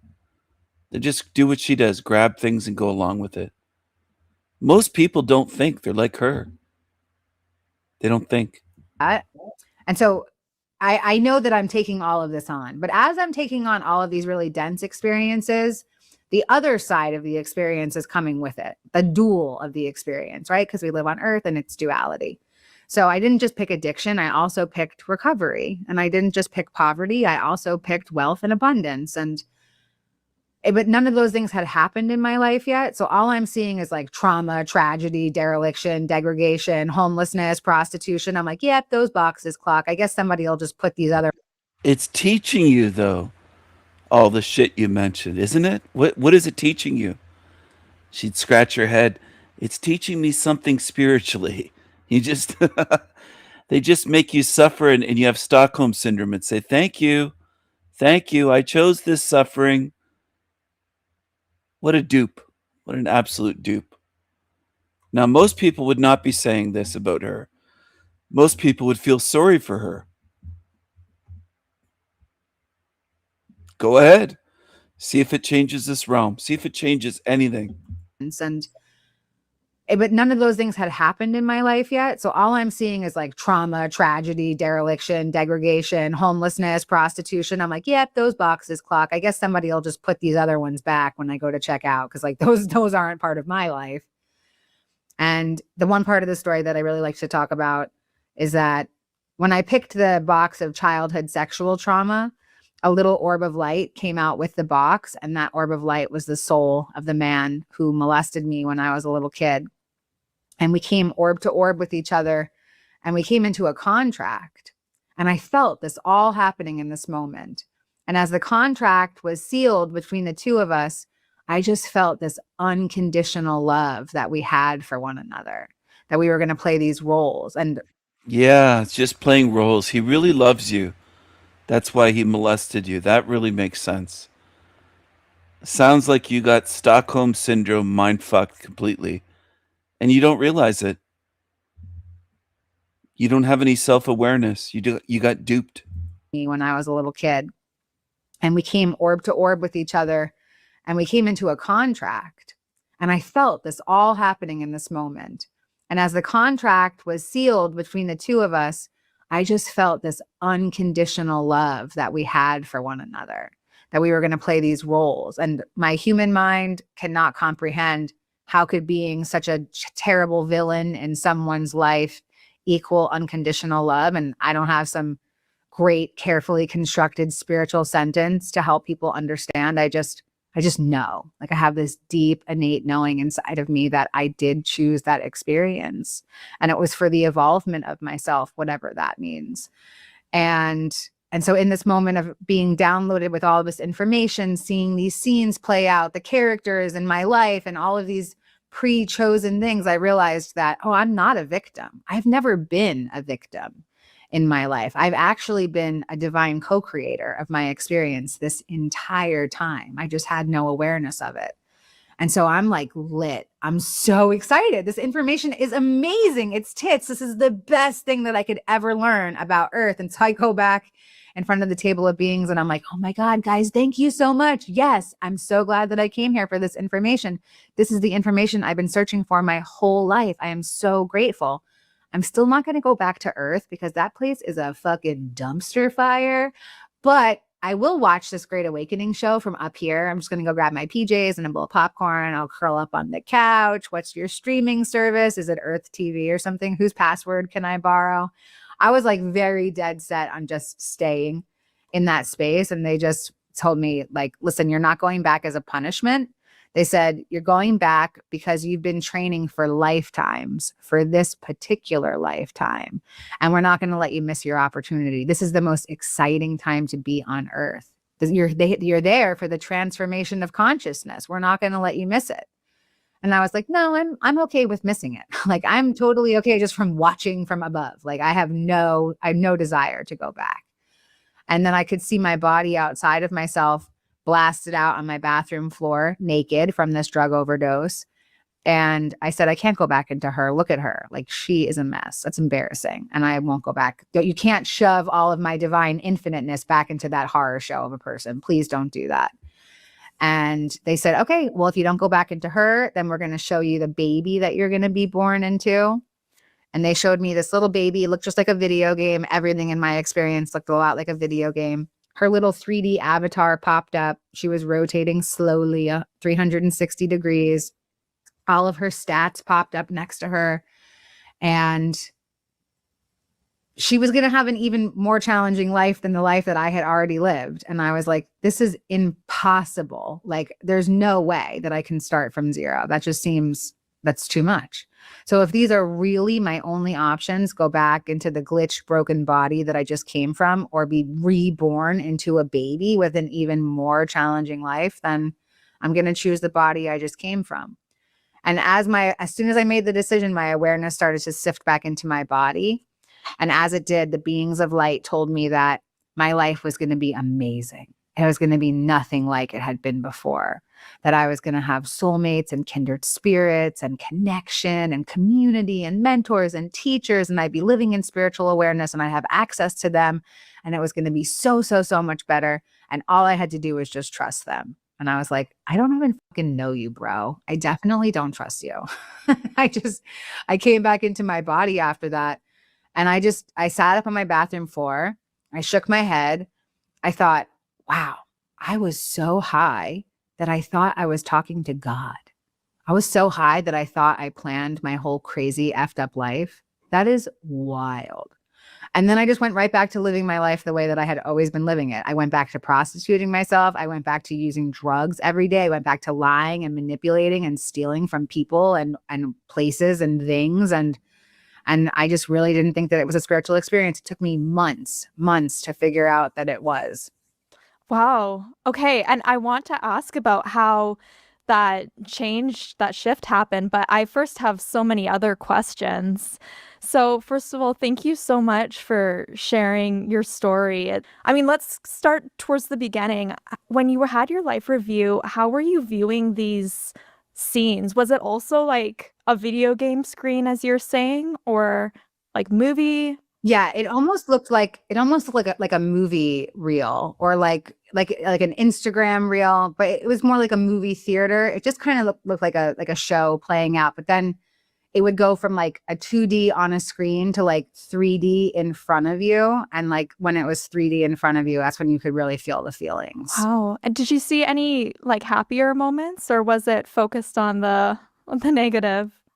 No, I didn't have any happy moments. At some point in the review, I started to experience, the only way that I can describe it is like a life review for all of humanity, or maybe it was a life review for all of my previous lives. But I had started to experience things that had never happened in my life before, like this particular life. Like I experienced the feeling of childbirth and having a baby, but I'm not a person who's had a child in this lifetime. So I felt like unconditional love. And then I felt the feeling of your child dying. And like, there's literally no human words to describe that kind of pain. But again, these weren't experiences that happened in my life, but I was experiencing them. And I don't know if it's because it happened in the lives of people that I know. Because like when I was experiencing the pain of losing a child, I saw my aunts came into my awareness. They've lost children of their own. And you know, babies being born. I saw people in my life who had children.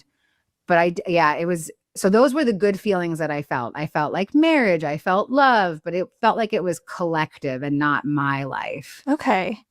Very interesting. All right. And you talked about this beautiful column of white light. Would you say that that's like a god? Yeah, I would say that it's Jesus or Christ or Krishna or Buddha or Muhammad or Moses or a prophet or source energy itself. It seemed like it was a combination of all of those things. It felt that way, even without me knowing who some of those prophets are. It just was this download of like, this is everything. Like this is everything and everyone that's ever existed. But it did definitely feel like a higher consciousness. Wow. Yeah. Is it important to you not to assign a particular religion to this light? Yeah, it is. I think because those are, it's all stories. And I believe that there's truth in all of those stories. And They're all mythologies. They're all archetypes. They're all things that have existed for all of time. We've just put different names on them throughout history. And I think that it's important to detach from the story and to focus on the meaning and the feeling behind it. Yeah, I agree. And did you ever find more insight into what the Great Awakening is? Yeah, my awareness on it has changed a little bit. So when I first had the awakening, like when I realized that my experience was a true one, of course, I tried to devour like everything that I could find. My journey took me into a long-term rehab. So I didn't have access to the internet or a cell phone for a year and a half while I was in rehab. So it was real hard to find information, but once a week they'd let us go to the library. And so I would just like type away and devour whatever I could find about the Great Awakening and metaphysics and the true nature of reality and like all these quantum questions that were flooding my head. So this is the way that I understood it then and the way I understand it now. The Great Awakening is a shift in consciousness. Right now, we're in a third dimensional level of thinking that is a self-centered level of thinking. It's material-based. It's that's basically that. Self-centered thinking, we're transforming into a fifth dimensional thought system, which is a service or spirit-centered thought system. So some of us are like already teetering between these two things now. And like the fourth dimension is supposed to be time and space and awareness. So, depending on what mood I'm in the day, I can either be in a third dimensional thought system or I can be in a fifth dimensional thought system. Like right now, we're both doing an act of service for each other, for humanity, like we're making content. That feels like a fifth dimensional thought for me. But then I could look in the other direction and say like, oh, well, I look really cute on camera. And like, I'm really glad that I wore this shirt. And that's like more of a third dimensional thought system, a little self-centered, right? It has nothing to do with other people or humanity as a whole. So I used to think that it was going to be like an actual physical shift happens, like all walls disappear, like all the architecture of Earth goes away and like we're blasted out into a new Garden of Eden. And that was like a very affirming thought for me for a really long time. And my awareness has shifted because the way that I see it now is that whether you believe in the Great Awakening and New Earth or you believe in doomsday and the apocalypse, both of those things keep you out of the present moment. And the present moment is where heaven is. So I don't need to like wait to the weekend to start having a good week. I don't need to wait till summer to enjoy myself. I don't need to wait until retirement. I don't need to wait until I go to heaven. I don't need to wait until the Great Awakening happens. I can just choose right now in this present moment to experience an awakening. And so that's how my awareness on it has shifted. I feel like I needed to hear that today. Like even today, I'm just thinking like, oh, like I'll be able to connect more with nature in the summer, like when the snow's gone. So that hit home. Okay, I'm glad. And then I'm wondering about how your perspective on life challenges has changed since going to the spiritual supermarket. Yeah. Well, I won't say bring them on, but like, I know that I can handle any life challenge. I don't think that any soul signs up without the ability to take on a specific life challenge. So let's say that you're a person who has signed up for mental health stuff. Like, let's say that you pick a cereal box that says severe depression. Now, you have the opportunity to overcome that depression. Now, if it happens in this lifetime or another lifetime, your soul doesn't really care, right? Like, obviously, your human does. Like, your human's like, oh, we gotta like process this. We gotta get through this. I don't want to live this miserable existence. It feels miserable to live with depression. So the same thing with addiction, like whenever somebody picks the life lesson of addiction, they're also picking recovery. Do they experience it in one lifetime? Well, some people don't, like my parents. My parents struggled with addiction their whole lives, and they didn't get to complete the other side of that experience. They never experienced recovery inside of this lifetime. They died before they had an opportunity to discover that. But I know that they're like either fractured off in other timelines where they had an opportunity to experience recovery. They'll be reborn and they'll get another opportunity to do addiction and recovery all over again. There's like this infinite number of parallel realities happening simultaneously where all sorts of cool stuff is happening. But I do think that if anybody's dealing with a life challenge, just know that your soul didn't haphazardly pick whatever you're going through. Like all you have to do is just change your belief system around it and things will start to change. Yeah. Do you ever get pushback when you share this kind of thing? Because I find that speakers who have in the past, like people get angry about it in the comments. Okay. Yeah. No, yeah. I would get really angry too if it wasn't like my own experience. If someone looked at my life and they were like, oh, your parents killed themselves and you were a prostitute for 10 years and a drug addict. Well, you picked it. Get over it. I'd be like, yo, let's fight. Like, let's go. I'm down. So this information isn't for everybody. You know, like I would never, ever push. I mean, for me, it's a knowing, right? But I would never push this belief or this knowing on anybody. It's not for everybody. This is for people who are like very lost in a deep challenge and they're looking for spiritual meaning behind it, right? So for me, I could have just drowned in an ocean of grief for the rest of my life. I could have medicated and sedated myself through this harrowing loss of my parents. I could have never looked it head on, and I just could have like kept being in the challenge, in the mess, right? And even if it wasn't for this profound spiritual experience, if I just came upon this information about pre-birth planning, I would snatch it the fuck up. It's a good piece of information.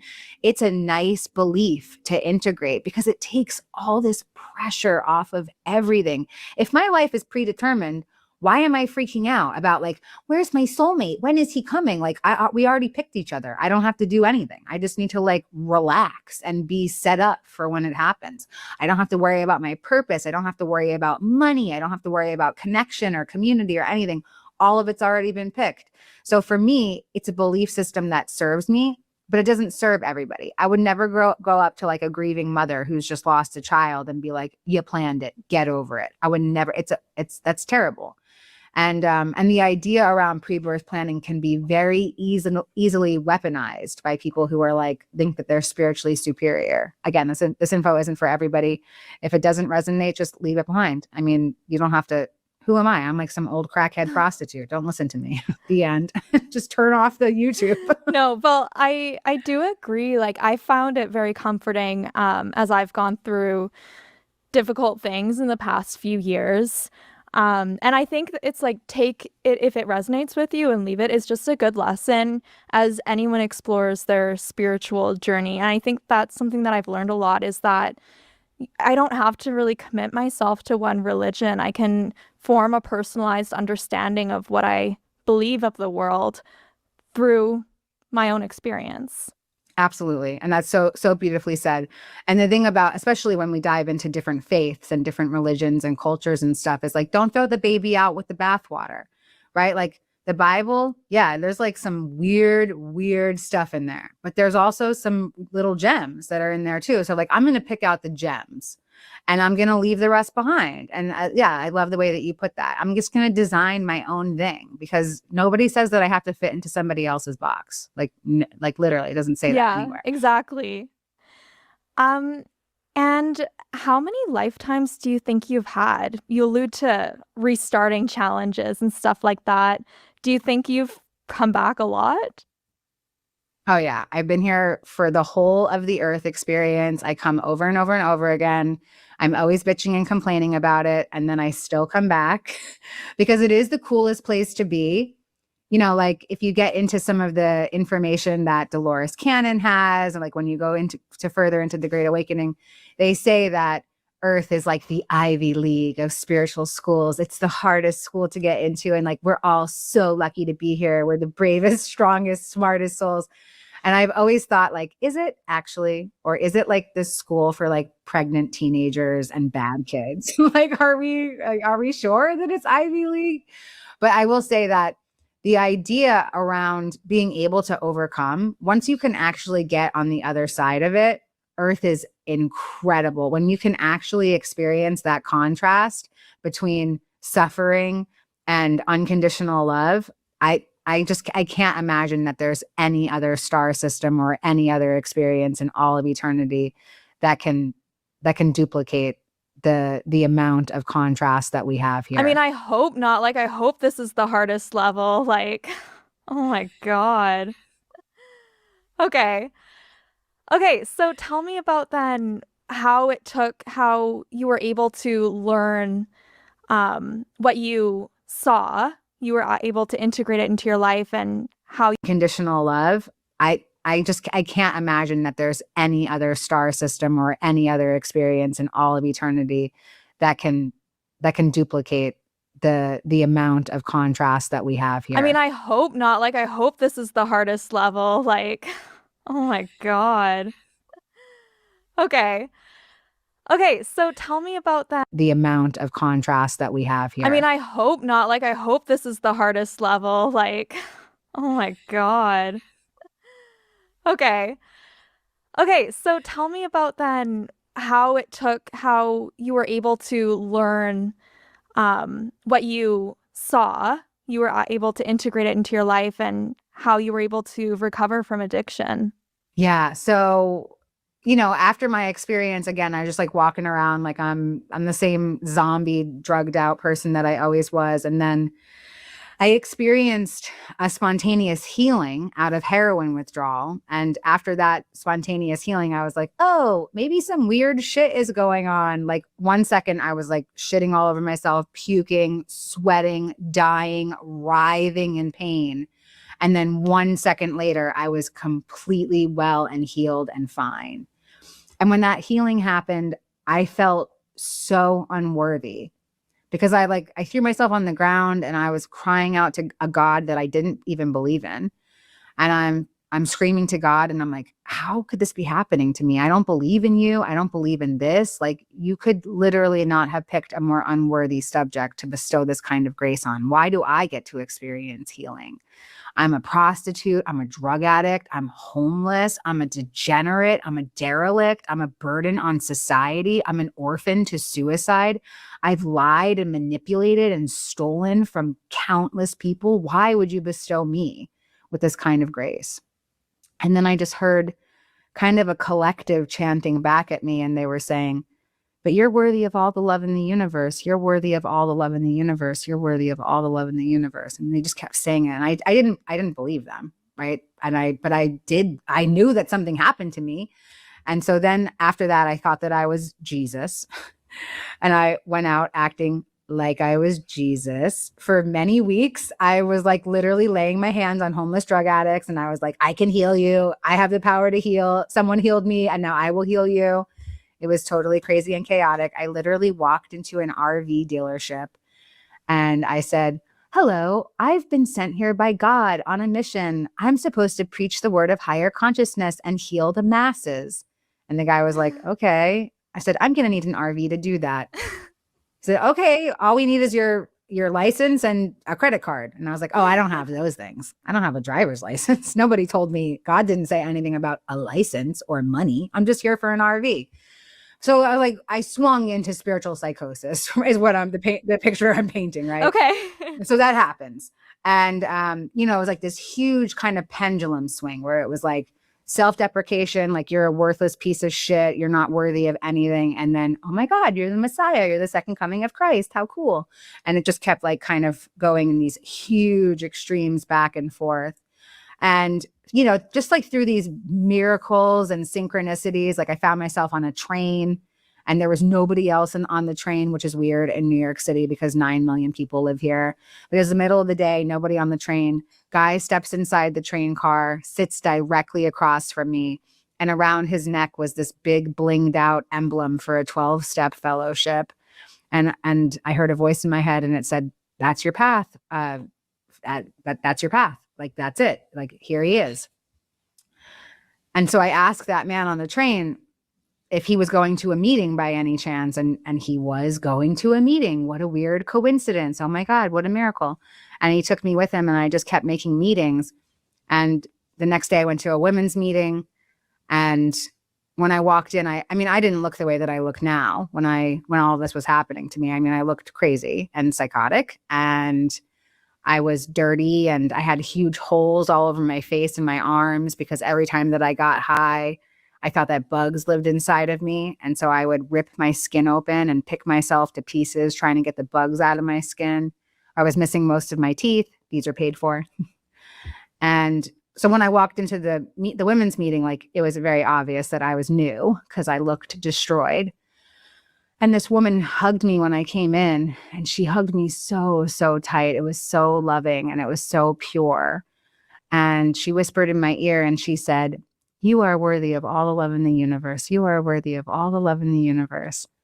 And it was just like this intense moment of collapse for me because it was like the same message that I kept hearing in all these spiritual experiences, but this was an actual physical person saying it to me. And I thought, okay, I'm on the Truman Show. Like, I'm being punked. This is so scary. I don't know what's going on, but like, I surrender, and then in that moment of her saying that, like, I collapsed into her big boobies. I stayed there for as long as she would let me. She just hugged me so tenderly and so lovingly. And I just said, I give up. Like, show me how to live my life. I literally don't know. I don't even know how to wake up and brush my one good tooth without being high first. I don't know how you expect me to live a whole righteous life in recovery, knowing God and loving God. And like, I don't even know how to wash myself. Like, I don't even know how to do anything. And so then I found myself in this long-term rehab through some more beautiful signs and synchronicities. And this angel who came and swooped me up and gave me a bed in her facility. And that's really like where I learned everything. I read A Course in Miracles while I was in that rehab facility. It took me 1.5 years to read it and to get through it. And it's a mind training program, which is exactly what I needed because my mind was all sorts of jumbled up and very backwards from years of addiction. And the spiritual experience really kind of like made me very spacey and floaty and super ungrounded. I got to meet my spiritual ego while I was in there, the part of me who thought I was Jesus. And that was a whole nother undoing. So I didn't just have to unravel my regular ego, my addiction. I also had to unravel my spiritual ego. And I'm just so grateful for space because like there wasn't any mentor in there that taught me anything. It was just, I was locked up in a house where I didn't have to worry about rent or clothes or food for nearly 1.5 years. And I was really able to just dive into studying. Huh. Can you tell me more about the spiritual ego? I don't know if I've heard that term before. Oh, yeah. Okay, yeah, let's talk about it. Okay, so spiritual ego is kind of like the internal bypasser, the part of us who says, light and love only, man, good vibes. Please don't give me any of your negativity, right? Negativity is part of Earth. We live in duality. Now, like, of course, if a person is like constantly complaining and very negative, it's challenging to be around them. But it's really a part of us. Like, you wouldn't be able to perceive people like that if it wasn't something that's buried inside of you that needs to be processed. So the spiritual ego is the part of me that feels superior. Like, I have access to all of this spiritual information that other people don't. Or like, I'm special, I'm chosen. That's a lot of what spiritual ego will do. And it's just another form of ego, right? So like, there's certain intentional communities that when I see the people inside of them, of course I'm judging, but I just cringe. I'm like, why is everybody wearing white linen and like saying things like, I'm receiving a download for you right now? Or like, I don't know, it feels like so creepy to me. But again, this is all judgment, right? So for me, my whole mission on this whole journey has just been to embody. I want to take this spiritual knowledge that I have, and I don't just want it to be words that I say. I want to actually like anchor it into my body. And I'm not perfect. I'm not trying to be perfect. I never will be perfect in this lifetime. So yes, I still judge. I have a tendency to complain occasionally. I am a person. I'm just a human being. And that's like the coolest part about being here is the humanness.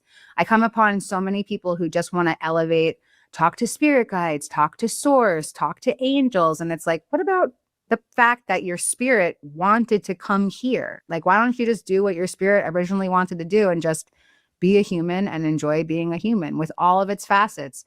Grief, guilt, shame, fear, courage, acceptance, willingness, just like continually climbing the scale of consciousness, going up and down and experiencing all the experiences. Like, it's really the coolest thing about being on Earth. But my spiritual ego wants me to think that I'm just supposed to be up there and not down here.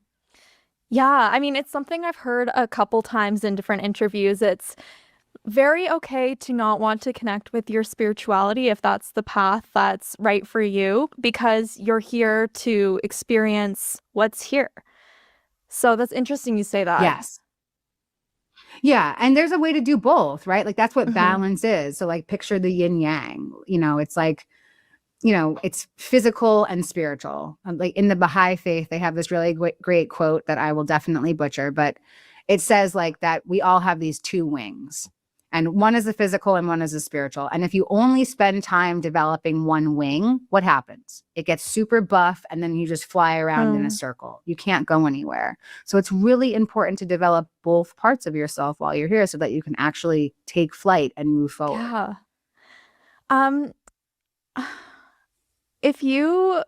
I know there's a lot of people who are watching who are going through really hard times, and likely some of the things that you've mentioned and gone through as well. Do you have any advice for them or even for your former self? Oh my gosh, that gave me goosebumps. Yes, my former self. Okay, girl, listen up. Find other people. It's been the greatest tool in my recovery journey and in my spiritual journey is to find other people.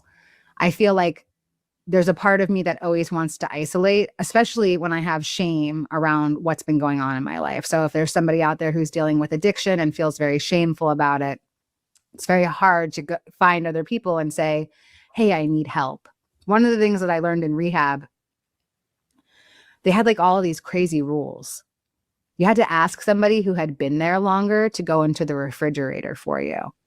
I was like, this rule is ridiculous. Okay. I'm a human being. I know how to use a refrigerator. Why am I asking people to let me into the fridge? And I realized in hindsight that it wasn't about the refrigerator. It was about asking for help. Oh. Every day, multiple times a day, I had to ask another human being to help me. And yeah, it was something small like, can you get me the almond milk? But it got me in this great practice. So that now in my life, I have literally no shame around asking for help. If I don't know how to do something or something is like way above my pay grade and I can't do it on my own, I'm always going to call on other people to help me. So, and then, yeah, the other part of that, is like pay attention to your circle. If nobody in your circle inspires you or motivates you to be the best version of yourself, then you're in the wrong circle. So that would, if somebody's dealing with addiction or like just even living a life that's not aligned with who they know that they're here to be, find other people. I created a spiritual community, wearethewheel.com, free community. We have free sharing groups. We meet online. We have 3 in-person locations in Denver, New York City, and Houston as of right now. And even if like you want to start a community, you're like, I don't know how to get started. How do I find more people like me? Trust me, there's people just like you. That's why these podcasts do so well, because there's so many people that are so hungry for information and hungry for connection. So feel free to reach out and come be part of our community. We meet almost every day of the week virtually. Oh my gosh. Yes. Well, I'll of course be including that link in the description as well. One thing that I definitely wanted to talk about, well, I saw you got married recently, so congratulations. Yes. Thank And you. you made a video about manifesting your dream partner. So can you tell me a bit more about how you manifested your partner? Yes. Okay. So like I said, I believe in soul contracts. Now, by the way, my husband is a militant atheist. He does not believe in soulmates or soul contracts, but he is my soulmate. And he doesn't have to believe the same thing that I believe. Like, that's okay. So because I believe in soul contracts, I've always known that whoever is meant for me is going to find their way to me. I know it. I just have to be in position for it. So, I had a very torrid past. I was like involved in sex work for a really long time. I had a very skewed view of men. At first it was like, wow, men are so easy to manipulate. What idiots they are. And then at some point in my journey, I became like very overly empathetic towards men. And I started to hate women. And I was like, women are destroying men's mental health. Like all these men they're sick and it's all women's fault. So I had to do a lot of healing is the picture that I'm painting. So I spent 2 years celibate, healing myself sexually, healing my sexual trauma that I had inflicted on myself, that other people had inflicted on me, that I had inflicted on other people. I spent 2 intentional years healing. I healed my codependency. In my life, I was a toxically codependent partner in all my relationships. I watched toxic, like codependency model to me. My parents were terrible for each other. They killed each other, you know, like that's how bad they were for each other. And in my head, I thought that that was what love was. Love was finding somebody who would use enough drugs with you to die. So when I entered recovery, I realized that I really wanted to find somebody who was willing to live a full life. And so I just set intention. I wrote it down. I wrote it down on a piece of paper. I wrote down all the things that I wanted in a partner. I actually had this one specific guy in mind. And I just wrote everything about him. I was like, brown curly hair, green sneakers, lives on Havemeyer Street. It was like ridiculous. And I thought, well, I was like, the universe will just give me that guy because I'm going to make it so easy for them.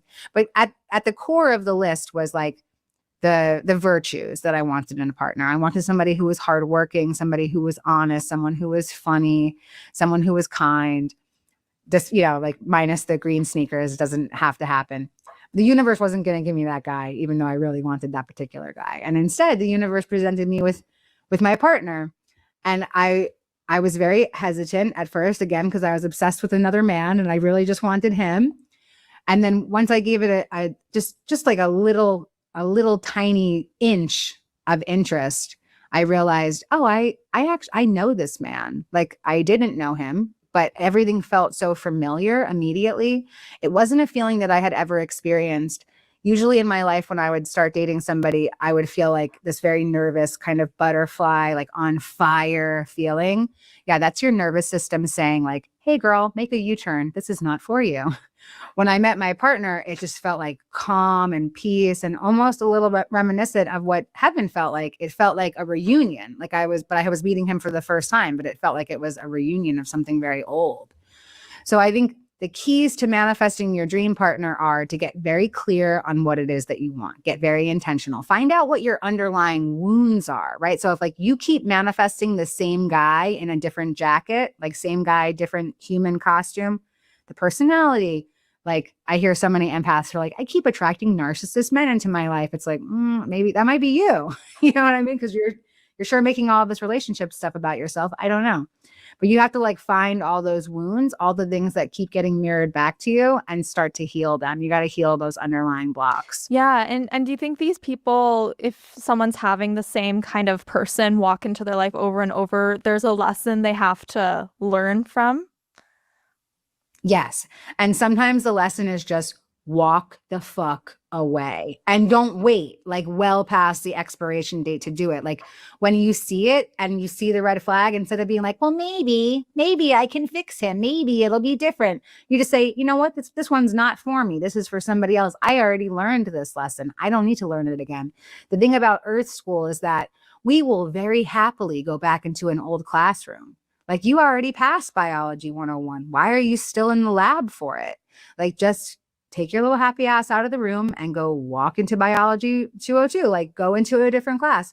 But we're wired for familiarity. We're wired for, and that familiarity makes us feel safe, even though it's not safe. And it's not anything that spirit wants for you. But yeah, there are lessons to learn, but most of the time the lesson is walk away and know that you're worth more than what you're settling for. Yeah, and that's a good one. That's a good lesson to learn. So another video I watched of yours was about finding your soul family. And I liked hearing the idea that your soul family isn't always the people that you like or get along with on Earth. So can you tell me more about that? Yeah, it's the worst. I can't stand that part of it. But yes, that's true. So I did the same thing again. I wrote it down. I said, Source, please send me the members of my soul family. And I stayed in position to receive them. And I had to put myself in situations where I could find them. Find people who had similar interests, similar experiences to mine. Most of my friends are spiritual experiencers and near-death experiencers. A bunch of them have been on your channel. And these are my real true friendships that people I talk to. Maybe we don't talk every day, but like, you know, we're in each other's lives in a very sincere and deeply spiritual way. So the other part of our soul family are the people who trigger us, you know, and sometimes it's, yeah, I'm thinking about the person in my mind's eye right now. Maybe they can feel me. Or maybe they're stalking me and watching me right now. But I always get the same person over and over and over again. in a different skin suit. So like it's the same soul, but it's in a different human. And every time that one of those soulmates come through, of course, I just want to reject it. I'm like, not this time, God. I'll come back to earth again and learn the lesson with somebody else. I'm not doing it in this lifetime. This is boring. I don't want to do this. But for me, the people that trigger me are old versions of myself. So it's people who lie, people who manipulate, people who think they know it all, people with spiritual ego. All of those things are very triggering to me. And so I had this opportunity to practice forgiveness and compassion. And that's really the soul lesson behind all of it. But I don't want to. So sometimes I don't. Yeah, it's like procrastinating for a future life. Yes. Yeah. And then you talked about how you reincarnate with the same people in different roles. How many times do you think you've had different relationships with the same person in different lifetimes? Yeah. Thank you. Yes. Yeah. These are great questions. Thank you for them. So one of my main soulmates is my father, and we have incarnated in every lifetime together. And when I say that I've been on earth for the whole of it, we don't really understand what time is in eternity. Like that could be millions of lifetimes. It could be 3 lifetimes. Like there's an infinite amount of simultaneous realities going on.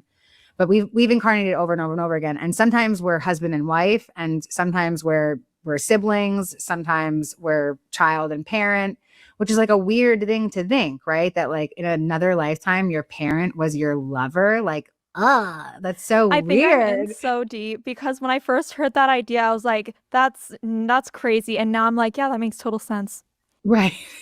I mean, it kind of does. Don't even bat an eye. It's a strange thing to think about, but when you think about the fact that you have a soul family, you have a hive of souls that you continually reincarnate with, there's only so many roles to play here on earth. Like there really are. So whether you're enemies or your friends or you're, something more, or like your blood relatives or whatever it is, you are incarnating with a core group of people over and over and over again. And then you have the outer players who come in and they become very major players in your human life, but they might not be part of your soul hive in eternity. Oh, okay. That is interesting. How have you been able to find out about your past lives and these relationships? I don't feel like I have any recollection of this kind of stuff. Yeah, you might be a new soul. Maybe you don't have any. A lot of the souls that came for the Great Awakening have never been on Earth before. I'm like a wanderer. I'm like, yeah, I love that place. I'll go help everybody. But a lot of the souls that are here right now have never been here before. And I think that there's something too around like imprinting. So you might have had some human experiences and they were imprinted on you, like before before your soul came down, so that you could understand what human nature is. A lot of people who have a hard time understanding, like, why does humanity work the way that it does? They've never been to Earth before. Like, I see the systems in the world and I'm like, yeah, who cares? I know that it exists. It's broken. We all know that. Like there's a circus going on. Like you don't have to pay attention to the circus. Some of my past lives have come to me in dreams. Some have come through regressions just on YouTube, not even like seeing a practitioner. I love Brian Weiss's regression therapies. They're on YouTube, and I always go back into a scene. And some people say, well, how do you know you're not just making it up? Well, you are making it up. Like we're making everything up. This whole thing that we're inside of is a dream that we're making up collectively. So if there's like a place in the world that really resonates with you, if there's a lesson that you keep repeating over and over and over again, if there's somebody in your life that you're like, there's something interesting about that person, I'm feeling a sense of reunion or familiarity around them.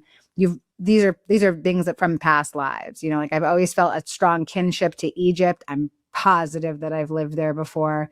And I think there's something really interesting about past lives, because I believe that we live inside of a video game. I believe that we pick the avatars that we come into inside the video game. And I think that some people pick like these kind of like famous avatars over and over and over again, because you can play the game however you want. Because like you hear a lot of people, they're like, I was Cleopatra in Egypt in a past life. And it's like, how the hell are there 10,000 Cleopatras? This doesn't make any sense. But I think that if you think of it as a video game where all of these players picked the life of Cleopatra because they wanted to experience that, then maybe that's what it is. Or like George Washington or Kanye West or like whoever is picking whatever. But yeah, past lives is such a cool concept. I love getting into it. And if you don't have any resonance with it, it could just mean that you are a new soul and you might have past lives in other galaxies and star systems. And Robert Schwartz and his wife, Liesl Frick, they do this really cool star seed regression therapy that I was able to do once. And so I would check that out. If you're somebody who doesn't feel like past lives resonates, check out your star soul origins. There's so much to look into. I'm going to have to like have all this information in the description. And then I think one of my last questions is, how can you attract your soul family into your life? Or do you need to have to try? Do they just naturally come in? Yeah, like I said, write it down. And this is no joke, y'all, okay? Your hands are connected to your throat chakra. This is your chakra of truth. When you write stuff down, you're literally speaking truth into reality. So write down that you want your soul family to come into your life and be in position, right? So like members of my soul family started to come into my life and I hadn't healed any of my friendship wounds or my abandonment wounds, my rejection wounds. And so it got in the way. And so like I pushed people away because I didn't know how to receive friendship and connection. So definitely like look at relationships that you've had in the past, figure out what it is that would inspire you about new friendships and spiritual connections. For me, I love people who are like in a state of action, who are in a state of healing, who are being bold and brave and sharing their stories and putting themselves out there. All that stuff really inspires me. So those are the things that I wrote down. And those are the people that came into my life. I wanted people that were compassionate and kind and humble and open-minded. Wrote it down, found another community.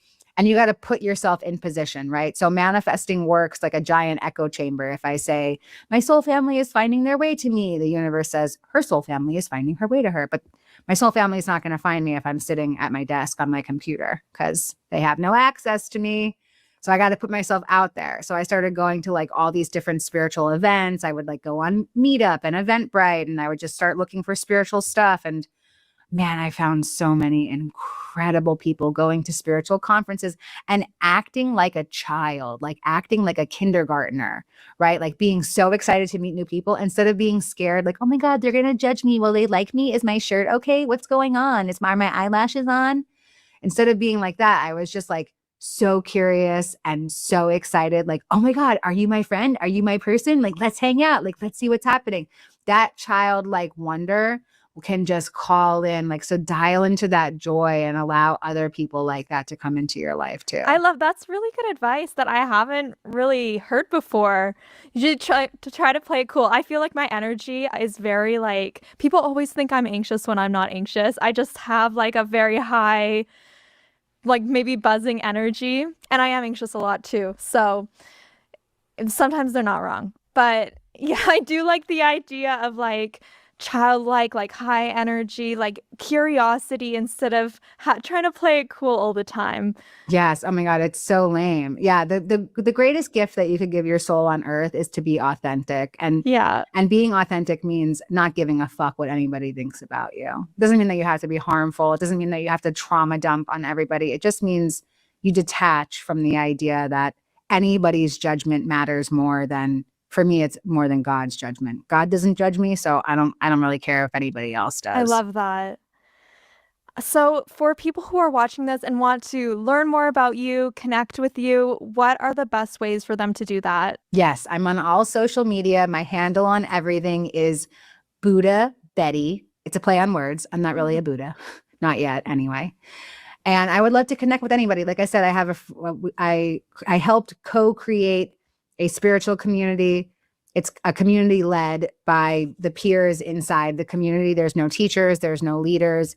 wearethewheel.com is our website. We meet nearly every day of the week in virtual spaces. So please come and hang out and join us. Come find the members of your soul family. They might be waiting inside of these virtual meetings. Yes, absolutely. All right. I mean, do you have, and it's okay if you don't, I ask everyone this, sometimes they do, sometimes they don't. Do you have any parting words or advice for people who are watching? I hope that everyone can live their biggest, boldest, bravest lives while they're here. You are not here by accident. The chances of your existence are an absolute anomaly. Don't play it small. There's nothing to be scared of.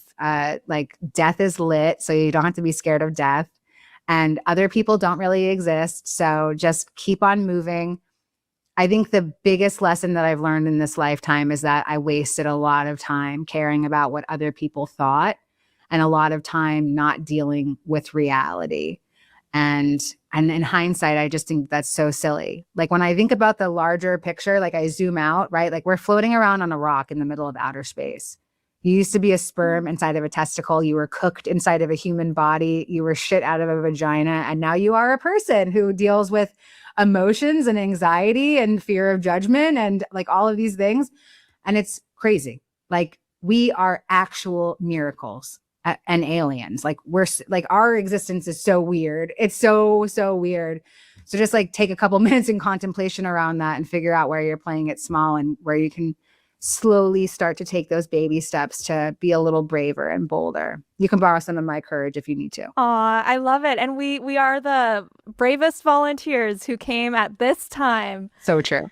All right. Thank you so much for your time, Betty. I really appreciate it. Thanks so much, Lauren.